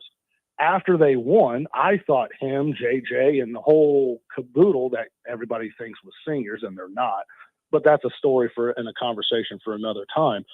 But I thought all of them were going to come back together. Well, then slowly but surely, every piece said they were going to the NFL draft. Asking me right now, I already knew he was going to interview for a job. That's not surprising to me. Right now, as we stand here right now, I'm probably 55% that he comes back to the University of Michigan. So 55-45. That's where I'm at right now. Sean, I felt it would. I felt that they had, I think it was right before the playoff, Michigan had kind of let it leak or whatever, that there was that an extension was on his desk and that like they wanted to bring him back. And I felt there was like a little bit of a way for them to save face that, hey, we're going to put it out there. We're going to leak it to the media that we want Harbaugh back. So that when Harbaugh does end up leaving for the NFL, basically it's public knowledge that Michigan tried to keep him, but ultimately it's him that left so that they save face with their fans and that almost maybe not set him up to be the bad guy, but if there are any people that are upset about it, it's just on him and not the other. How serious of a contract was that, do you think, that they gave him? Because before, I remember you coming out to Frickers, we did that Sunday show, you were telling me the rift between Manuel and Harbaugh before we knew about your team cheating, by the way. But that's besides the point. But yeah, like that to me was a way to save face. So no matter what Harbaugh does, if he stays, it's because the athletics department they did exactly what they were supposed to keep your national championship winning head coach. And if he leaves, they did everything in their power. They stuck by his side through the cheating scandal. They did everything. Fight for Harbaugh, free Harbaugh, whatever the stuff was. Hashtag. They can't be the villains in this, at least with their fan base.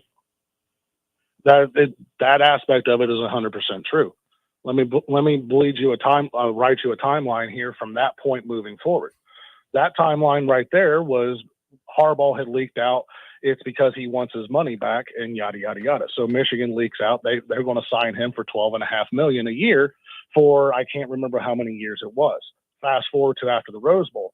Then it was Harbaugh wanted his love. He wanted the love from the administration. He wanted the love from the university. He wanted the love from everybody above him. Yada yada yada. They go and they win the national championship. Well, then they had the parade last week on Saturday. That was all strictly drawn up and made out from Santon Ono, the president of the university, and Ward Manuel. It was made and done for one specific purpose. It was to fill Chrysler Arena so 20-some thousand fans can get in there and chant one more year to JJ and try to get Harbaugh to sign the contract. When Ward Manuel's standing up there on stage and says to John Jansen, well, he could sign it right here. I have it in my pocket. I take the man to his word. I believe he had the contract there. That's why I take this all back to Harbaugh. This has all been a joke written by Harbaugh. He's led the university astray, and that's where my frustration comes with the man. I'm happy that he brought us a national championship. I'm happy that we're national champions. I'm happy he can say he's national champions. I'm happy he did it at the University of Michigan. All of that being said. But I'm frustrated because all he has done since 2021, and when he wants to go interview for the Minnesota Vikings job on signing day, has led this university down a string of nothing but lies. And so he's a cheater and a liar? Michigan man. He's a liar. Is what he is. Oh, if he's not a cheater, then what does he need immunity for? Because if anything, okay, since we want to go on that, I mean, it's a great point. He already knows that. Obviously, he knows, and the university knows what he already got suspended for. I think what he's asking immunity for is if anything else comes out. But why would he be worried about that? I mean, a lot of coaches that just signed with new. Do you think DeBoer just signed with Alabama and said, "Hey, by the way, if anything comes out about me being a cheater, I would like immunity from it"? He didn't do that because he's not worried about anything. So I feel like they're not under investigation. What? Say that again. They're not under investigation. The investigation of the Cheeseburger Gate is still out there. Mm-hmm. Like the sanctions are coming. So if anything else out of that comes that nobody knows anything about, or anything else new comes out, whether you want to go sign Gate or whatever, then Gate. That's what he's asking immunity for. That's what he's asking immunity for. So he's going pro. And that I don't at this point. The contract is the contract. And if Ward Manuel already had the contract on stage, then put the contract in front of Jim and say, sign it. And if you walk out the door, well, God bless you, and let the door hit you in the butt as you walk out. So if he does go to the Chargers or the NFL or whatever, who's the next head coach? Sharon Moore. Sharon Moore. Last thing, because we. You can't. No. You mean the same head coach in his first attempt to beat Ryan Day's rear end in Ann Arbor? You mean that crying coach? Or the coach that beat Penn State at Penn State? You mean that coach too? Yeah. No, he gets a ton of credit for beating Ohio State and Ryan Day. He don't get no love for beating Penn State. Everybody beat Penn State with a pulse. Everybody beat Penn State like this. Oh, but Penn State was so good, and nobody on this show said that. That's not to you, Kev. Nobody on this show said that. I can guarantee you that. Last thing before you go, because we up against the clock. Fab Five, they were at the game yesterday. Yesterday. Jalen Rose, Jimmy King, Ray Jackson, Chris Webber, Juwan Howard. They were all there getting the love that they deserve. When are the banners coming back? You and I just talked about this, I think, 2 weeks ago. I have no idea, man. The banners should already be there. The banners should already be there. And if it was up to me, the banners would have never left. Chris Webber doesn't get thrown under the bus, and everything else doesn't happen. I would have actually fought for the five guys that brought everything to that basketball program and brought money to that university like they had never seen up to that point. Well, to be fair, they had won the national championship 2 years before they came, so they were a prominent program. But they brought, like you said, they brought the money, and then they brought the culture to University of Michigan. And I think when you bring the culture, and people out there listening know exactly what I mean when I say the culture to the University of Michigan, you bring a different financial base to it. You bring a different set of eyeballs that, to be clear, really don't watch college basketball like that. The culture watched UNLV. They watched Georgetown. They watched the Phi Slamma Jamma. And when Chris Webber and the boys showed up at Michigan. Even Ohio State fans watched them because the culture gravitates to the culture. So absolutely they should have their banners up and with all their numbers on it. It's frustrating to me because I became a fan of the basketball program right around the same time as the football program. And the Fab Five is that Fab Five and Desmond Howard is that's my first vision of Michigan athletics. So to me, yeah, the banner should already be up there, and it's a frustrating thing. And whenever I'm up in Ann Arbor and I have anybody I can go talk to that's associated with the athletic department, it's the first thing I ask. And every time I get we'll see what happens, and I have some. Okay, I have some. Like, I'm not just pulling stuff out of my rear end like the guy sitting next to you thinks I do. I don't know. The banner should be up.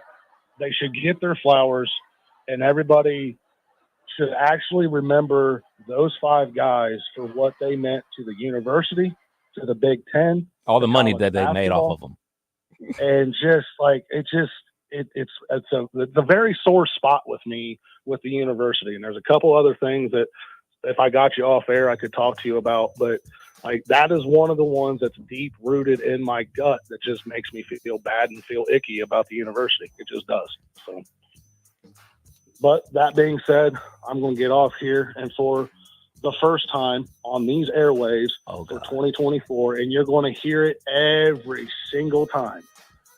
Go Blue, national champion, 3 times in a row, 3-time Big Ten champions, and you guys hired a guy. Whoa! You're getting OD now.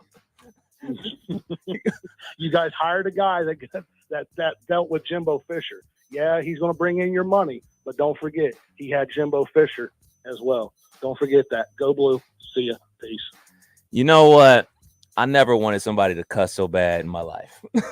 So I could ban them until September. To be fair, I wanted to hit drop. You the one. Oh, no, let him talk. I wanted him to cuss. I wanted him to cuss so I could ban him until September. But we got to give you a lot of credit. You weren't snarky during his whole soliloquy, him rambling about that team up north. Clap it up for Kenner.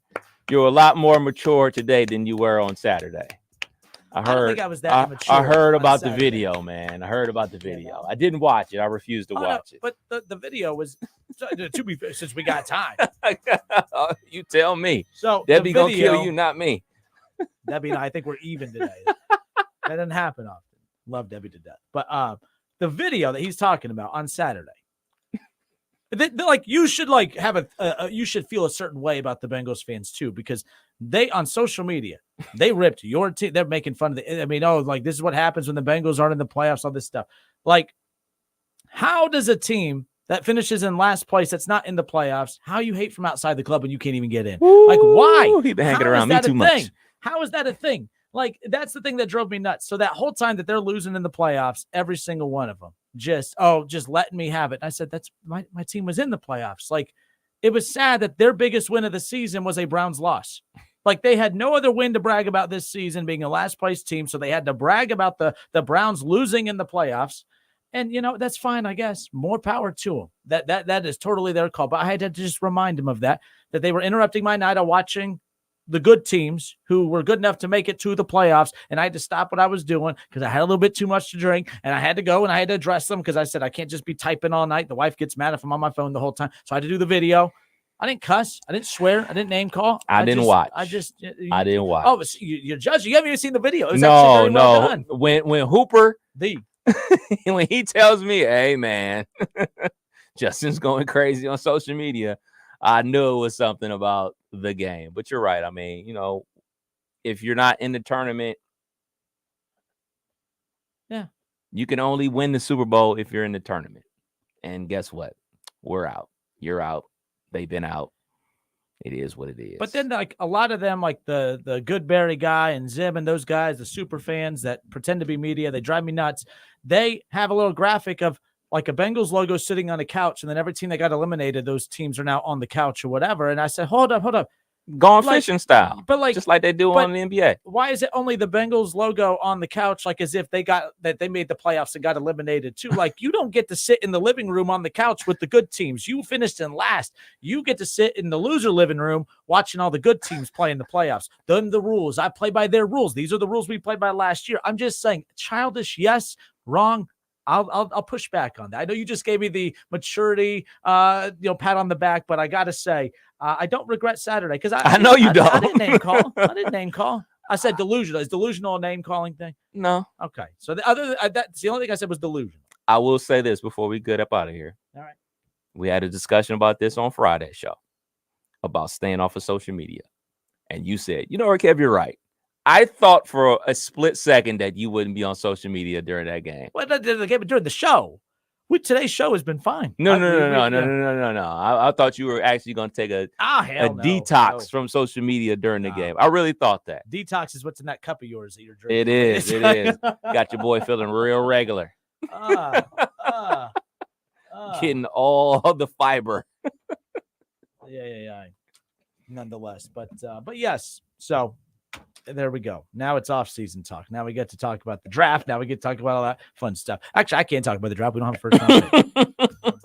But at least my team's on last place. That's all I got. And then the fact that I have two teams. Oh, yeah. And then there were none. Oh, yeah. I thought about that, too. It's like a bad weekend to be Justin Kenner. Had your backup team get roasted. Nonetheless. Kenner and Kev Show, 1410 ESPN Radio. We'll be right back. I can go back up.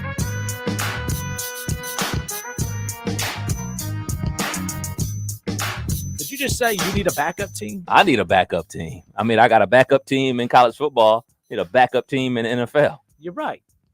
You got backup. I mean, you got Ohio State basketball and Syracuse basketball. Yeah. You got Ohio State football and Florida State football. Yeah. And you got the Pittsburgh Steelers. We need to help Kev out. Who is Kev's backup NFL team? And I think there are certain rules that can't be in the AFC North. Obviously, that makes a lot of sense. Can it? We'll be right back. It's the Kenner and Kev Show, 1410 ESPN Radio.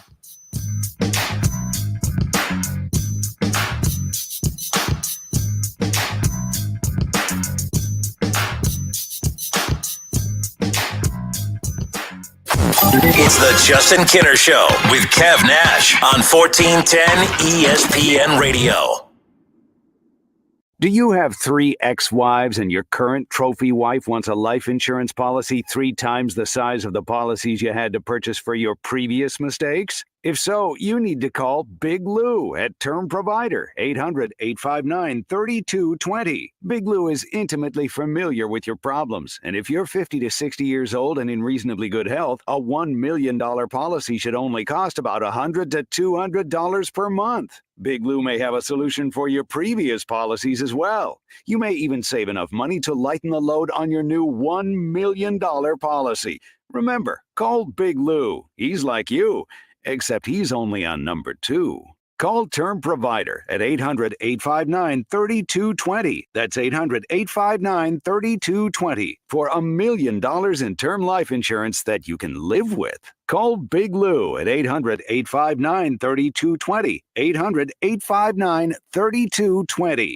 Hi, I'm Henry Winkler. My eyes are very important to me. My eyes connect me with things I love. I loved my late father-in-law dearly. He always lit up a room, but his vision dimmed with age. He had age-related macular degeneration, or AMD. And since partnering with Apellis, I've learned there's an advanced form of the disease called geographic atrophy, or GA.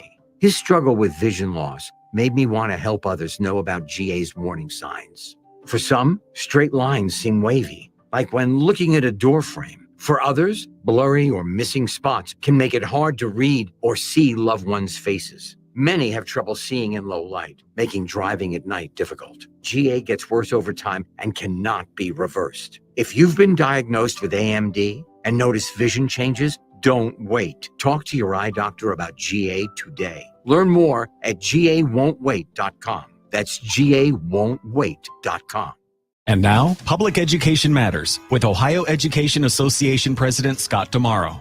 January 19th is I Love Public Schools Day in the United States, and it's an important reminder that Ohio's public schools are safe, welcoming spaces where every child can gain critical skills and knowledge to succeed in our interconnected world and economy. We must continue to demand the supports and resources our schools and students need because public education matters. Public Education Matters, brought to you by the Ohio Education Association. Hungry for a great time? Maybe some great food? Then come on down to your neighborhood Submarine House. Try our oven-toasted deli subs, our mouth-watering salads, pizzas, appetizers, and more. And wash them down with a unique selection of craft beers while watching the big game on our big screens. With locations around Dayton, in Columbus, and our newest sports bar in Kettering, you're never far from a Submarine House. Subs, sports, spirits. Submarine House.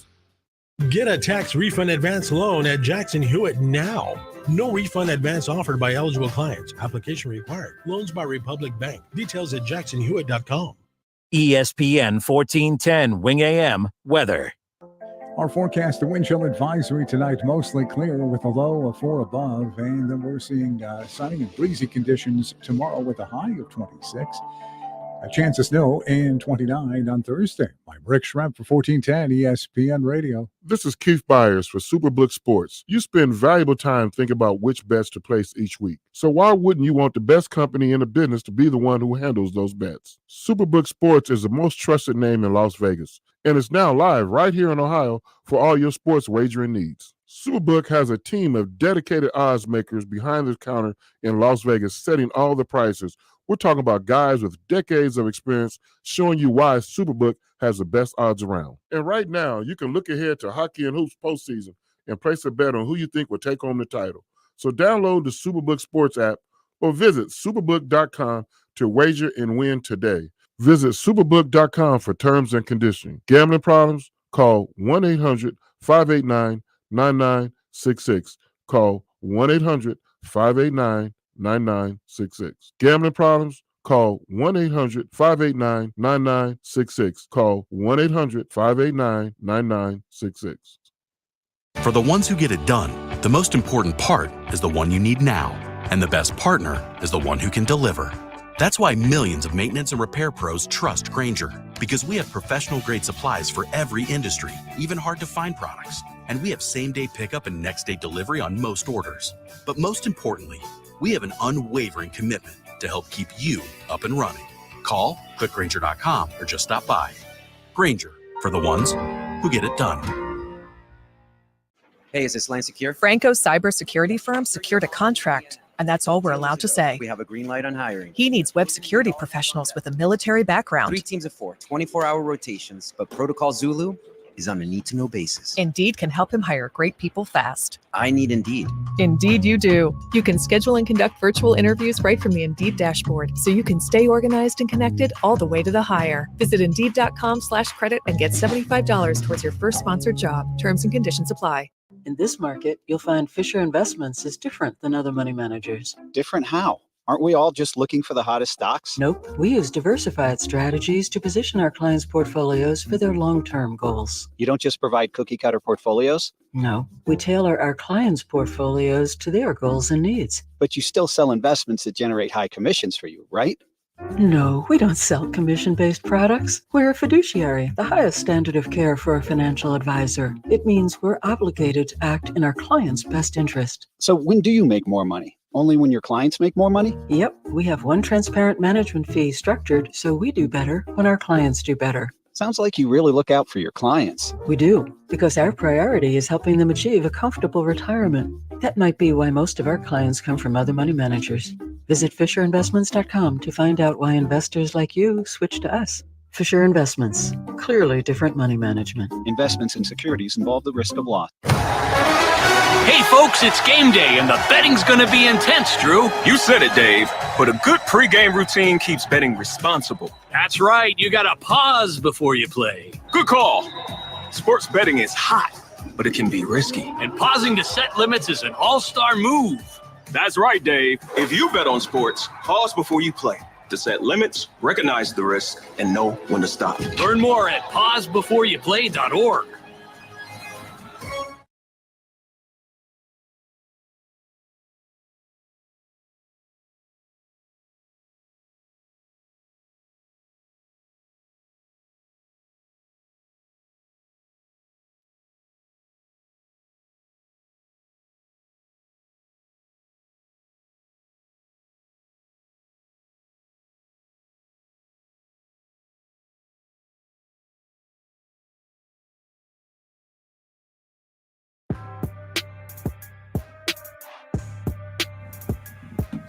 Justin Kinner back with you here. Justin Kinner and Kev Nash back with you here on 1410 ESPN Radio. The Kinner and Kev Show, about 5:37 here in the Miami Valley. We got the Buckeye Roundtable coming up immediately following the Kinner and Kev Show right here on 1410 ESPN Radio.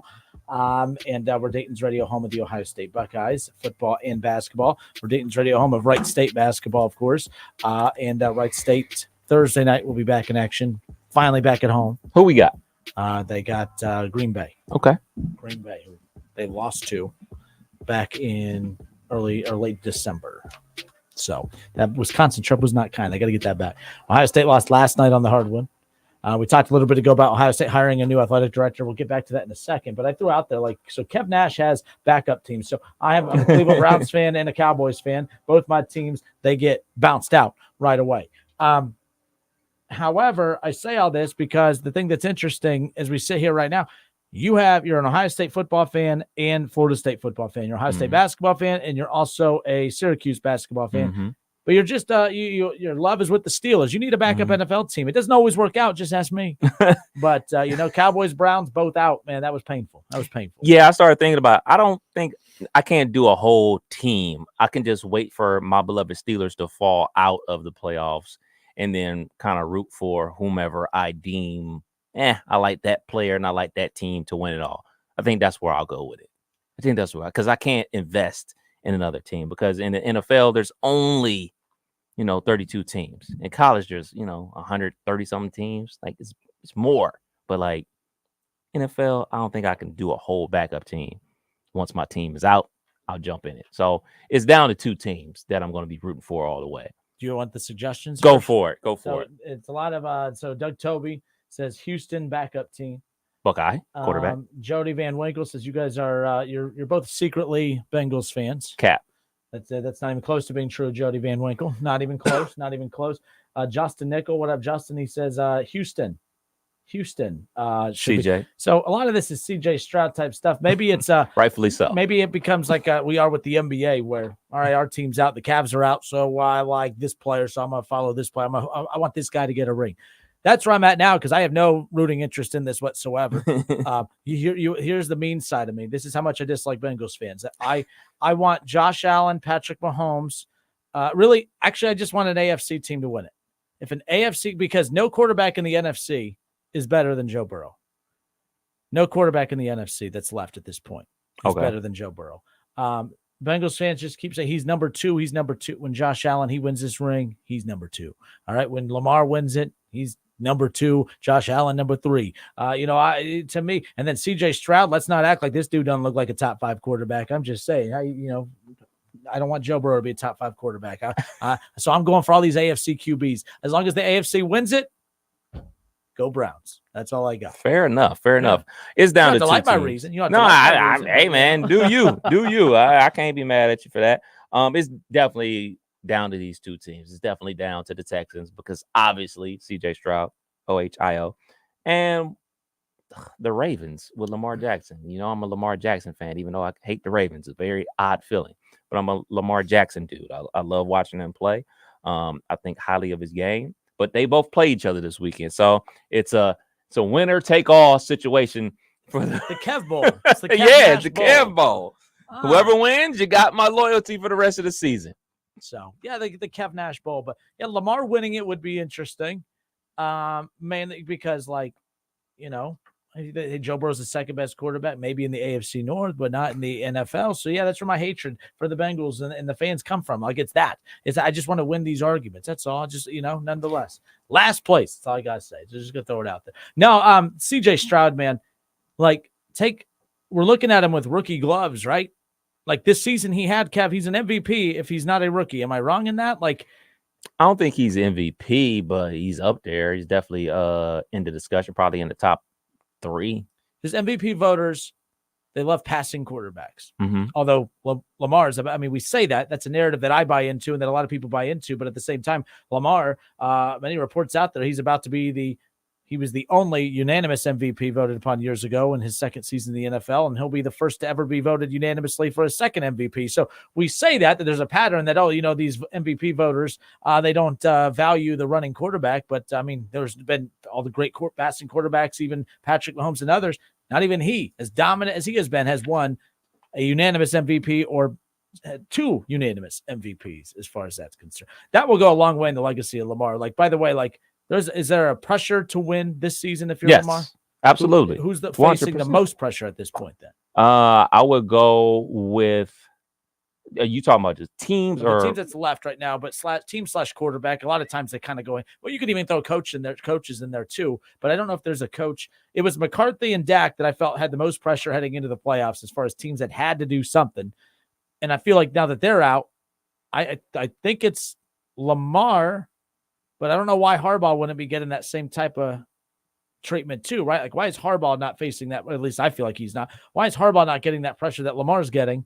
Like, Lamar needs to do this, but a lot of times it was Dak/McCarthy needed to do something in the playoffs. But with Harbaugh and Lamar, it's only Lamar, maybe because Harbaugh has the Super Bowl under his belt, but so did McCarthy with the Packers. So that is weird how Harbaugh gets a lot of, he doesn't get that pressure card thrown at him. That's fair.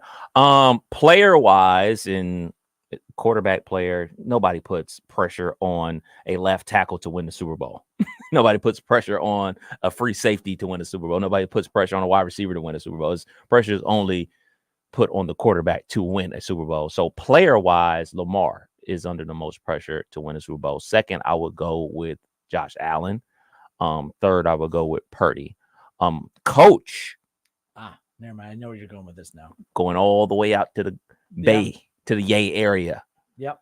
That makes sense. You got to. I mean, this roster has been loaded for multiple years. So yeah, it's got to be Shanahan as coach. I think the rest of them, I guess, will be Harbaugh number 2. I mean, you got to think. Should be. It's just you don't ever hear that, which is wild. Yeah, because I mean, you look at DeMeco Ryans, rookie head coach. Like, they've not only won their division and won a playoff game. So, like, hey man, this is, you hate to say stuff like this, but this is house money. Nobody was expecting this. Campbell's done his thing. Like, there should be a little bit of pressure because they're still trying to live up to those expectations. But they didn't make the playoffs last year. They won their division. They won the game, got off the snide for 25 years. So I think, you want more as a fan base. You always want more. But, if you take a step back, hey, man, this is a great season. Now, next season, hey, we're going to want more. Josh Allen, I guess, because Josh Allen. He has the Chiefs on so, his home yeah. field. Yeah. Okay. So, McDermott would probably be 2 or 3 under the coach's situation.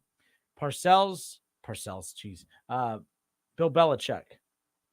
See a Cowboy. Remember we talked about it last week, but now that the Cowboys got shellacked in that first round, Goodness gracious. The Dallas Cowboys, Bill Belichick, is that a thing? When you brought it up on Friday, I was like, no way. And then as the game is going on, I'm like, yes way. If you're the Bills, though, and Belichick's available, like if they get knocked out, let's say Patrick Mahomes beats the Bills coming up, would it be interesting if because I agree, McDermott, there's a lot of pressure there because, again, kind of like we talked about with the Steelers earlier, getting to the playoffs is no longer, oh my gosh, you're keeping your job because you did it. It's what you do once you get there. Right. With different circumstances we talked about with the Bills, they have Super Bowl expectations every time they come in because they have a Super Bowl caliber franchise quarterback in Josh Allen. If they lose to the Chiefs, and this is the worst best Chiefs team of this Patrick Mahomes era, if you will, if they can't beat them at home, I think that they can go in a different direction. There's a lot of big name coaches out there. I mean, Harbaugh, until he signs that sheet to go to back to Michigan, until he agrees to be the Chargers' next head coach, Josh Allen's going to be an interesting get for a lot of free agent head coaches out there, whether it is a Jim Harbaugh or a Bill Belichick. Bill Belichick with the Bills kind of interests me, if you will, but they would have to give up. And we say that they would have to give up decision-making power for him to be the GM, but maybe they don't. Maybe Bill Belichick is not going to go into a situation where he's asking for complete power. Who knows what's going to happen there? Yeah, man, I just can't see Belichick doing that. Like, he's been doing it his way for so long. That's the only thing about the Cowboys. We know Jimmy's not about to relinquish that. And Jimmy wants to be the man and have his own radio show and hold down the reporters after the game. Bill Belichick is not about that life. He's not about that life. That's why I've always gone back to the Atlanta Falcons. Like, he goes down there, they're going to give him the keys. They interviewed him, yeah. They're going to give him the keys. They're going to be like, do whatever you want. Do whatever you want. That's why I think it's going to be ultimately the Falcons that Belichick ends up with. And plus, where's the age bell? He's like 71 years old. Do you want to go to Buffalo at 71 years old? You see that snowstorm they just got hit with? I don't think you want to deal with that. I mean, he just was in New England for all those years. Go to Atlanta where it's warm. Go to Dallas where it snows like once a year. That's where I'm at with it. Old people deserve to be warm. But that point right there is why I think the Bills, because of Josh Allen. He don't have time to go draft a rookie, develop a rookie. And you look at the CJ Stroud thing, it's like the rookie thing's not always what it's made out to be. But I think that. if you're Bill Belichick, what do you want more of? A guaranteed of Warm having weather. a franchise quarterback or guaranteed of power and control? Because you could have power and control, but power and control is really what allowed him to kind of fizzle out in New England when Tom Brady left. So that's why, like, to me, and again, we don't know, and there's been no report that's come out that he is demanding full power. We're just assuming because once you have that power, who picks to not? I want less power. No one says that. But again, he's having to decide, do I want to go to Atlanta? They have no quarterback as of right now, and I get full power, and I get to pick who's quarterback. Well, you had a chance to do that in New England, and that didn't work out very well. So it's like I hope he has enough self-awareness to know that, okay, if I go to Buffalo, I'm going to have Josh Allen. If I go to the Cowboys, Dak Prescott's not Josh Allen, but you could still win with Dak Prescott. You could still win with the Dallas Cowboys. You know, you have Micah Parsons there. But the Bill Belichick thing, man, is fascinating to me. I'm more fascinated by where he ends up than Harbaugh. Where are you with that? Are you with the same? No, I'm more fascinated with what happens with Harbaugh. I think Harbaugh has more options. Harbaugh has the option of going back to college, obviously, and basically any of the job openings in the NFL. Belichick, wherever he goes, is obviously going to be the NFL, but there's like a 4 or 5 year window. I mean, Harbaugh is only 60. This is going to be another 10 years before he's going to hang it up. It's a Kinner and Kev show here on 1410 ESPN Radio. Last thing, right? Ohio State, gets a new athletic director in Majorca, again from Texas A&M. Shaw brought it up earlier. We're talking about how great it is because of the way he embraces NIL, which is something Ohio State has struggled with during the remaining years of the Gene Smith era, of course. But are there some flaws that we should be worried about? No, Jimbo Fisher. I'm here to tell you, I know some of y'all keep bringing that up like it's a bad thing, but at that time, that was the biggest got to think who Jimbo was at that time. That was not a bad hire at that time. It was a bad hire when you look back at it. But let's be clear. Harbaugh. The results were bad. Harbaugh looks like a good hire. Or Harbaugh ended up being a great hire, but it didn't look like that initially early. So my point is are the concerns warranted? And I can see why Shaw's worried about, a guy coming in, turning NIL around. Look what they're doing without NIL. They're coming for him. Go Bucks Bucks. by 100. We'll be right back. Diabetes, high blood pressure, anxiety meds, everyone's on them. If you're a 50-year-old male, maybe a bit porky, and you may even have type 2 diabetes, $1 million of term insurance may only cost you about $200 a month. Call Term Provider. Speak with Big Lou at 800-859-3220. Big Lou will find a term life policy for you even if you have type 2 diabetes, are overweight, or have high blood pressure. Term Provider has helped thousands of people like you who think they can't afford term life insurance. To buy $1 million of affordable term life for you, all you need to do is call Big Lou at 800-859-3220. Lou will make sure the scales are tipped in your favor. Call 800-859-3220. Big Lou will answer your call and work to fit you into a term life policy that you can afford. Remember, Big Lou's like you. He's on meds too. Call 800-859-3220, 800-859-3220, or biglou.com. Hi, I'm Henry Winkler.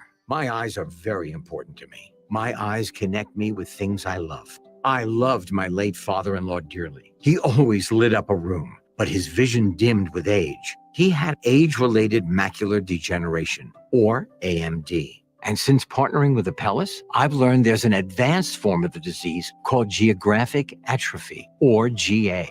His struggle with vision loss made me want to help others know about GA's warning signs. For some, straight lines seem wavy, like when looking at a door frame. For others, blurry or missing spots can make it hard to read or see loved ones' faces. Many have trouble seeing in low light, making driving at night difficult. GA gets worse over time and cannot be reversed. If you've been diagnosed with AMD and notice vision changes, don't wait. Talk to your eye doctor about GA today. Learn more at gawon'twait.com. That's gawon'twait.com.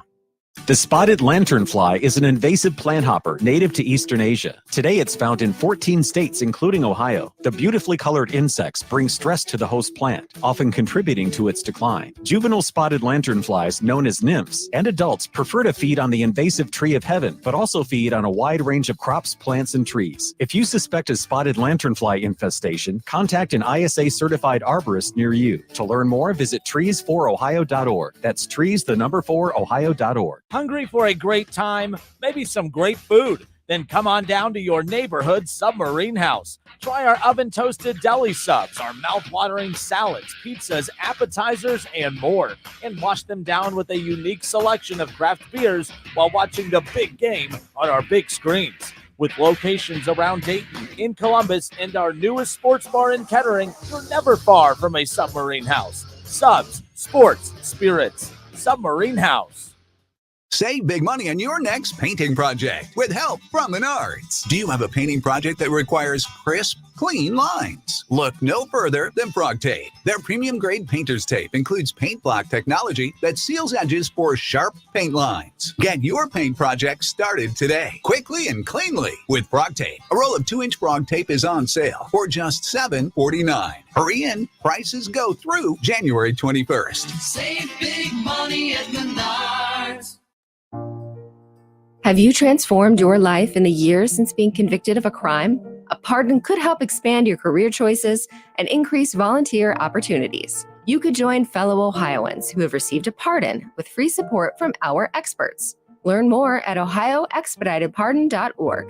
That's ohioexpeditedpardon.org. Sponsored by the Ohio Governor's Expedited Pardon Project in cooperation with OAB and this station.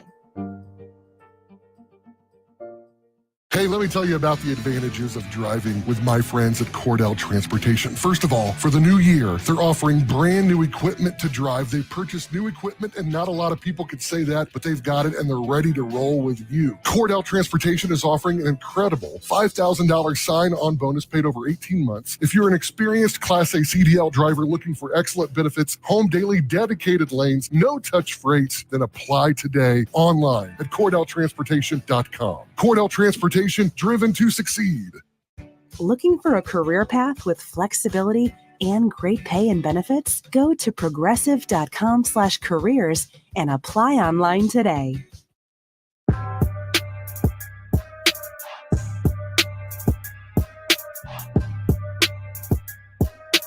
Justin Kinner, Kev Nash back with you here, 5:54 here in the Miami Valley. We only have about 2 minutes remaining, Kev. So everyone keeps bringing up the fact that the new athletic director at Ohio State, which takes over on July 1st for obviously Gene Smith, he's a big lover. He's embraced the NIL run at Texas A&M. I think that's going to be huge in Columbus, but everyone keeps bringing up Jimbo Fisher. How could that he's also the guy that hired Jimbo Fisher. I'm here to tell you that even though that didn't work out, let's rewind back to when Ohio State needed a head coach. At that time, Jimbo Fisher was a huge name on the market. I don't know if Ohio State fans would have been pissed off at hiring Jimbo Fisher. Maybe you might have been. I don't know. But yeah, it is a hire that didn't work out. Was it a bad hire at the time? Like sometimes we always do this where that was such a horrible hire. At the time, there was not really many coaches that were bigger on the free agent market, if you will, than Jimbo Fisher. Yeah, he was the hottest name out there. Came off the national championship team with Jameis Winston and all those guys. Did he hire him though? I'm not sure. I don't think. I'm not sure. I think he gave him that big mega extension. If I'm not sure, I keep going. My bad. Yeah. I mean, let's be real, man. Like, as much as I love college football and college athletics, I mean, the only athletic directors I know are from like Gene Smith. The rest of them, I have no idea who they are. But even let's just say for argument's sake, he did hire Jimbo Fisher. It was the right hire for them. And also, the athletic directors aren't the only people that make these calls. It's the board of trustees. It's the boosters who make these calls for people to be hired and fired. So it wasn't his call all by himself. And yeah, Jimbo didn't work out. Well, yeah, there's a whole bunch of coaches that don't work out. How about this story to close out the show? Rent-A-Center. Have you been to a Rent-A-Center? Yeah. What's the weirdest thing you think that a Rent-A-Center has ever rented out? Oh my goodness. Weirdest? A lawnmower. I mean, probably. Stuff like that. Like, so how about this? A Rent-A-Center is renting out Jordans for $19.99 a week. Jesus. These Air Jordan 5 Racer Blues sell for about $300 on the secondary sneakers sites. Okay, now you can confirm this, right? StockX, yes. Okay. Darren Rovell, by the way, tweeted this out. Now, Darren Rovell's an interesting cat. Like, he's a sports business reporter, so a lot of times he's tracking down some of these most unique, little angles or whatever. Now, the offer is $375 upfront to buy. After passing $375 in rental, there's an offer to then buy the shoes for $525.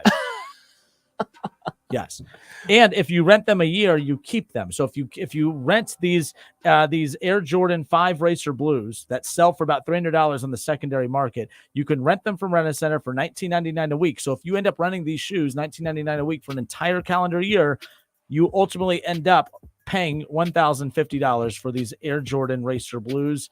Are these nice shoes? They're nice, but not that nice. Know what you can get for $1,000? Know what a different, better, cooler pair of shoes you can get for $1,000? Look, man, I'm not gonna knock these people for doing silly stuff, man. People do silly stuff with their money all the time, but I will ask people that operate like this. It's not the companies taking advantage of you. It's you not being able to do math. Just do the math. Do the math before you make a purchase like that.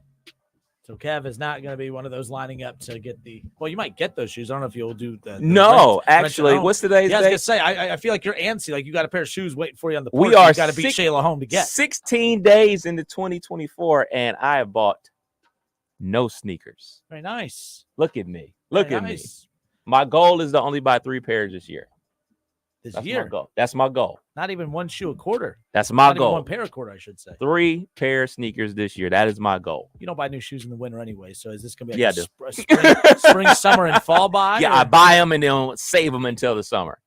Oh, I couldn't do that. I'm also the kind that when I go get like through a drive-through, when you go through a drive-through, the very first bite of your food, is it when you sit down to eat at home, or is it? For me, I'm the most impatient person. So when I go through the drive-through and I get my food, I'm eating it on the way home. That's why I'm super. And I reach in, by the way, and this is bad. I reach in, I'm eating fries, and then when I get home, I'm like, crap, I don't know which fries I've been eating. So then I got to take them out and leave them out so Nora doesn't get mad that I might have eaten. Then we get in. We have 2 things of fries, like real manipulator. Man, that's why you got to be real particular about the stores that you go to, the ones close to the house, so you can get to the house quick as possible while the food is still nice and hot. Yeah, I mean, yeah. You do that with pizza too? Yeah. My buddies make fun of me one time because I had a little bit too much to drink. We're out at the golf course, and we went to get a pizza on the way back. He went in to get the pizza. He brought it back out, and then he went in to get the drinks, came back out, and already started eating, but I dropped the pizza down my shirt. So just typical Fat Kenner, drunk, not making any sense. Pizza stains all up and down his shirt. Oh, yeah. Great stuff. Remind me of my brother. Yeah. That was back during the brother days. Just saying. But nonetheless, all right.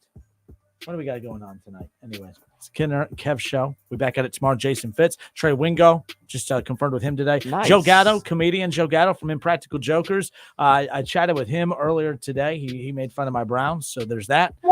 He's a Jets fan, so right back at him. But he's going to be performing at the Schuster Center coming up on January 28th. It's a Sunday. We're going to be giving tickets away all week long on the Kenner and Kev Show. I'll tell you how you can wear a pair of those if you're a big fan of Impractical Jokers like I am. I know he's no longer on the show, but that's kind of where he took off. But Joe Gatto will have that interview and pieces of that for you throughout the day on the Justin Kenner Show Facebook page, so make sure you check that out and ESPN Dayton's YouTube channel. But that wraps it up for us today. We've got the Buckeye Roundtable coming up here at the top of the hour in about 5 minutes, so keep that in mind, and that wraps it up for us. Anything else? Closing thoughts? Peace out. Yeah, there we go. It's Kenner and Kev Show, 1410 ESPN Radio.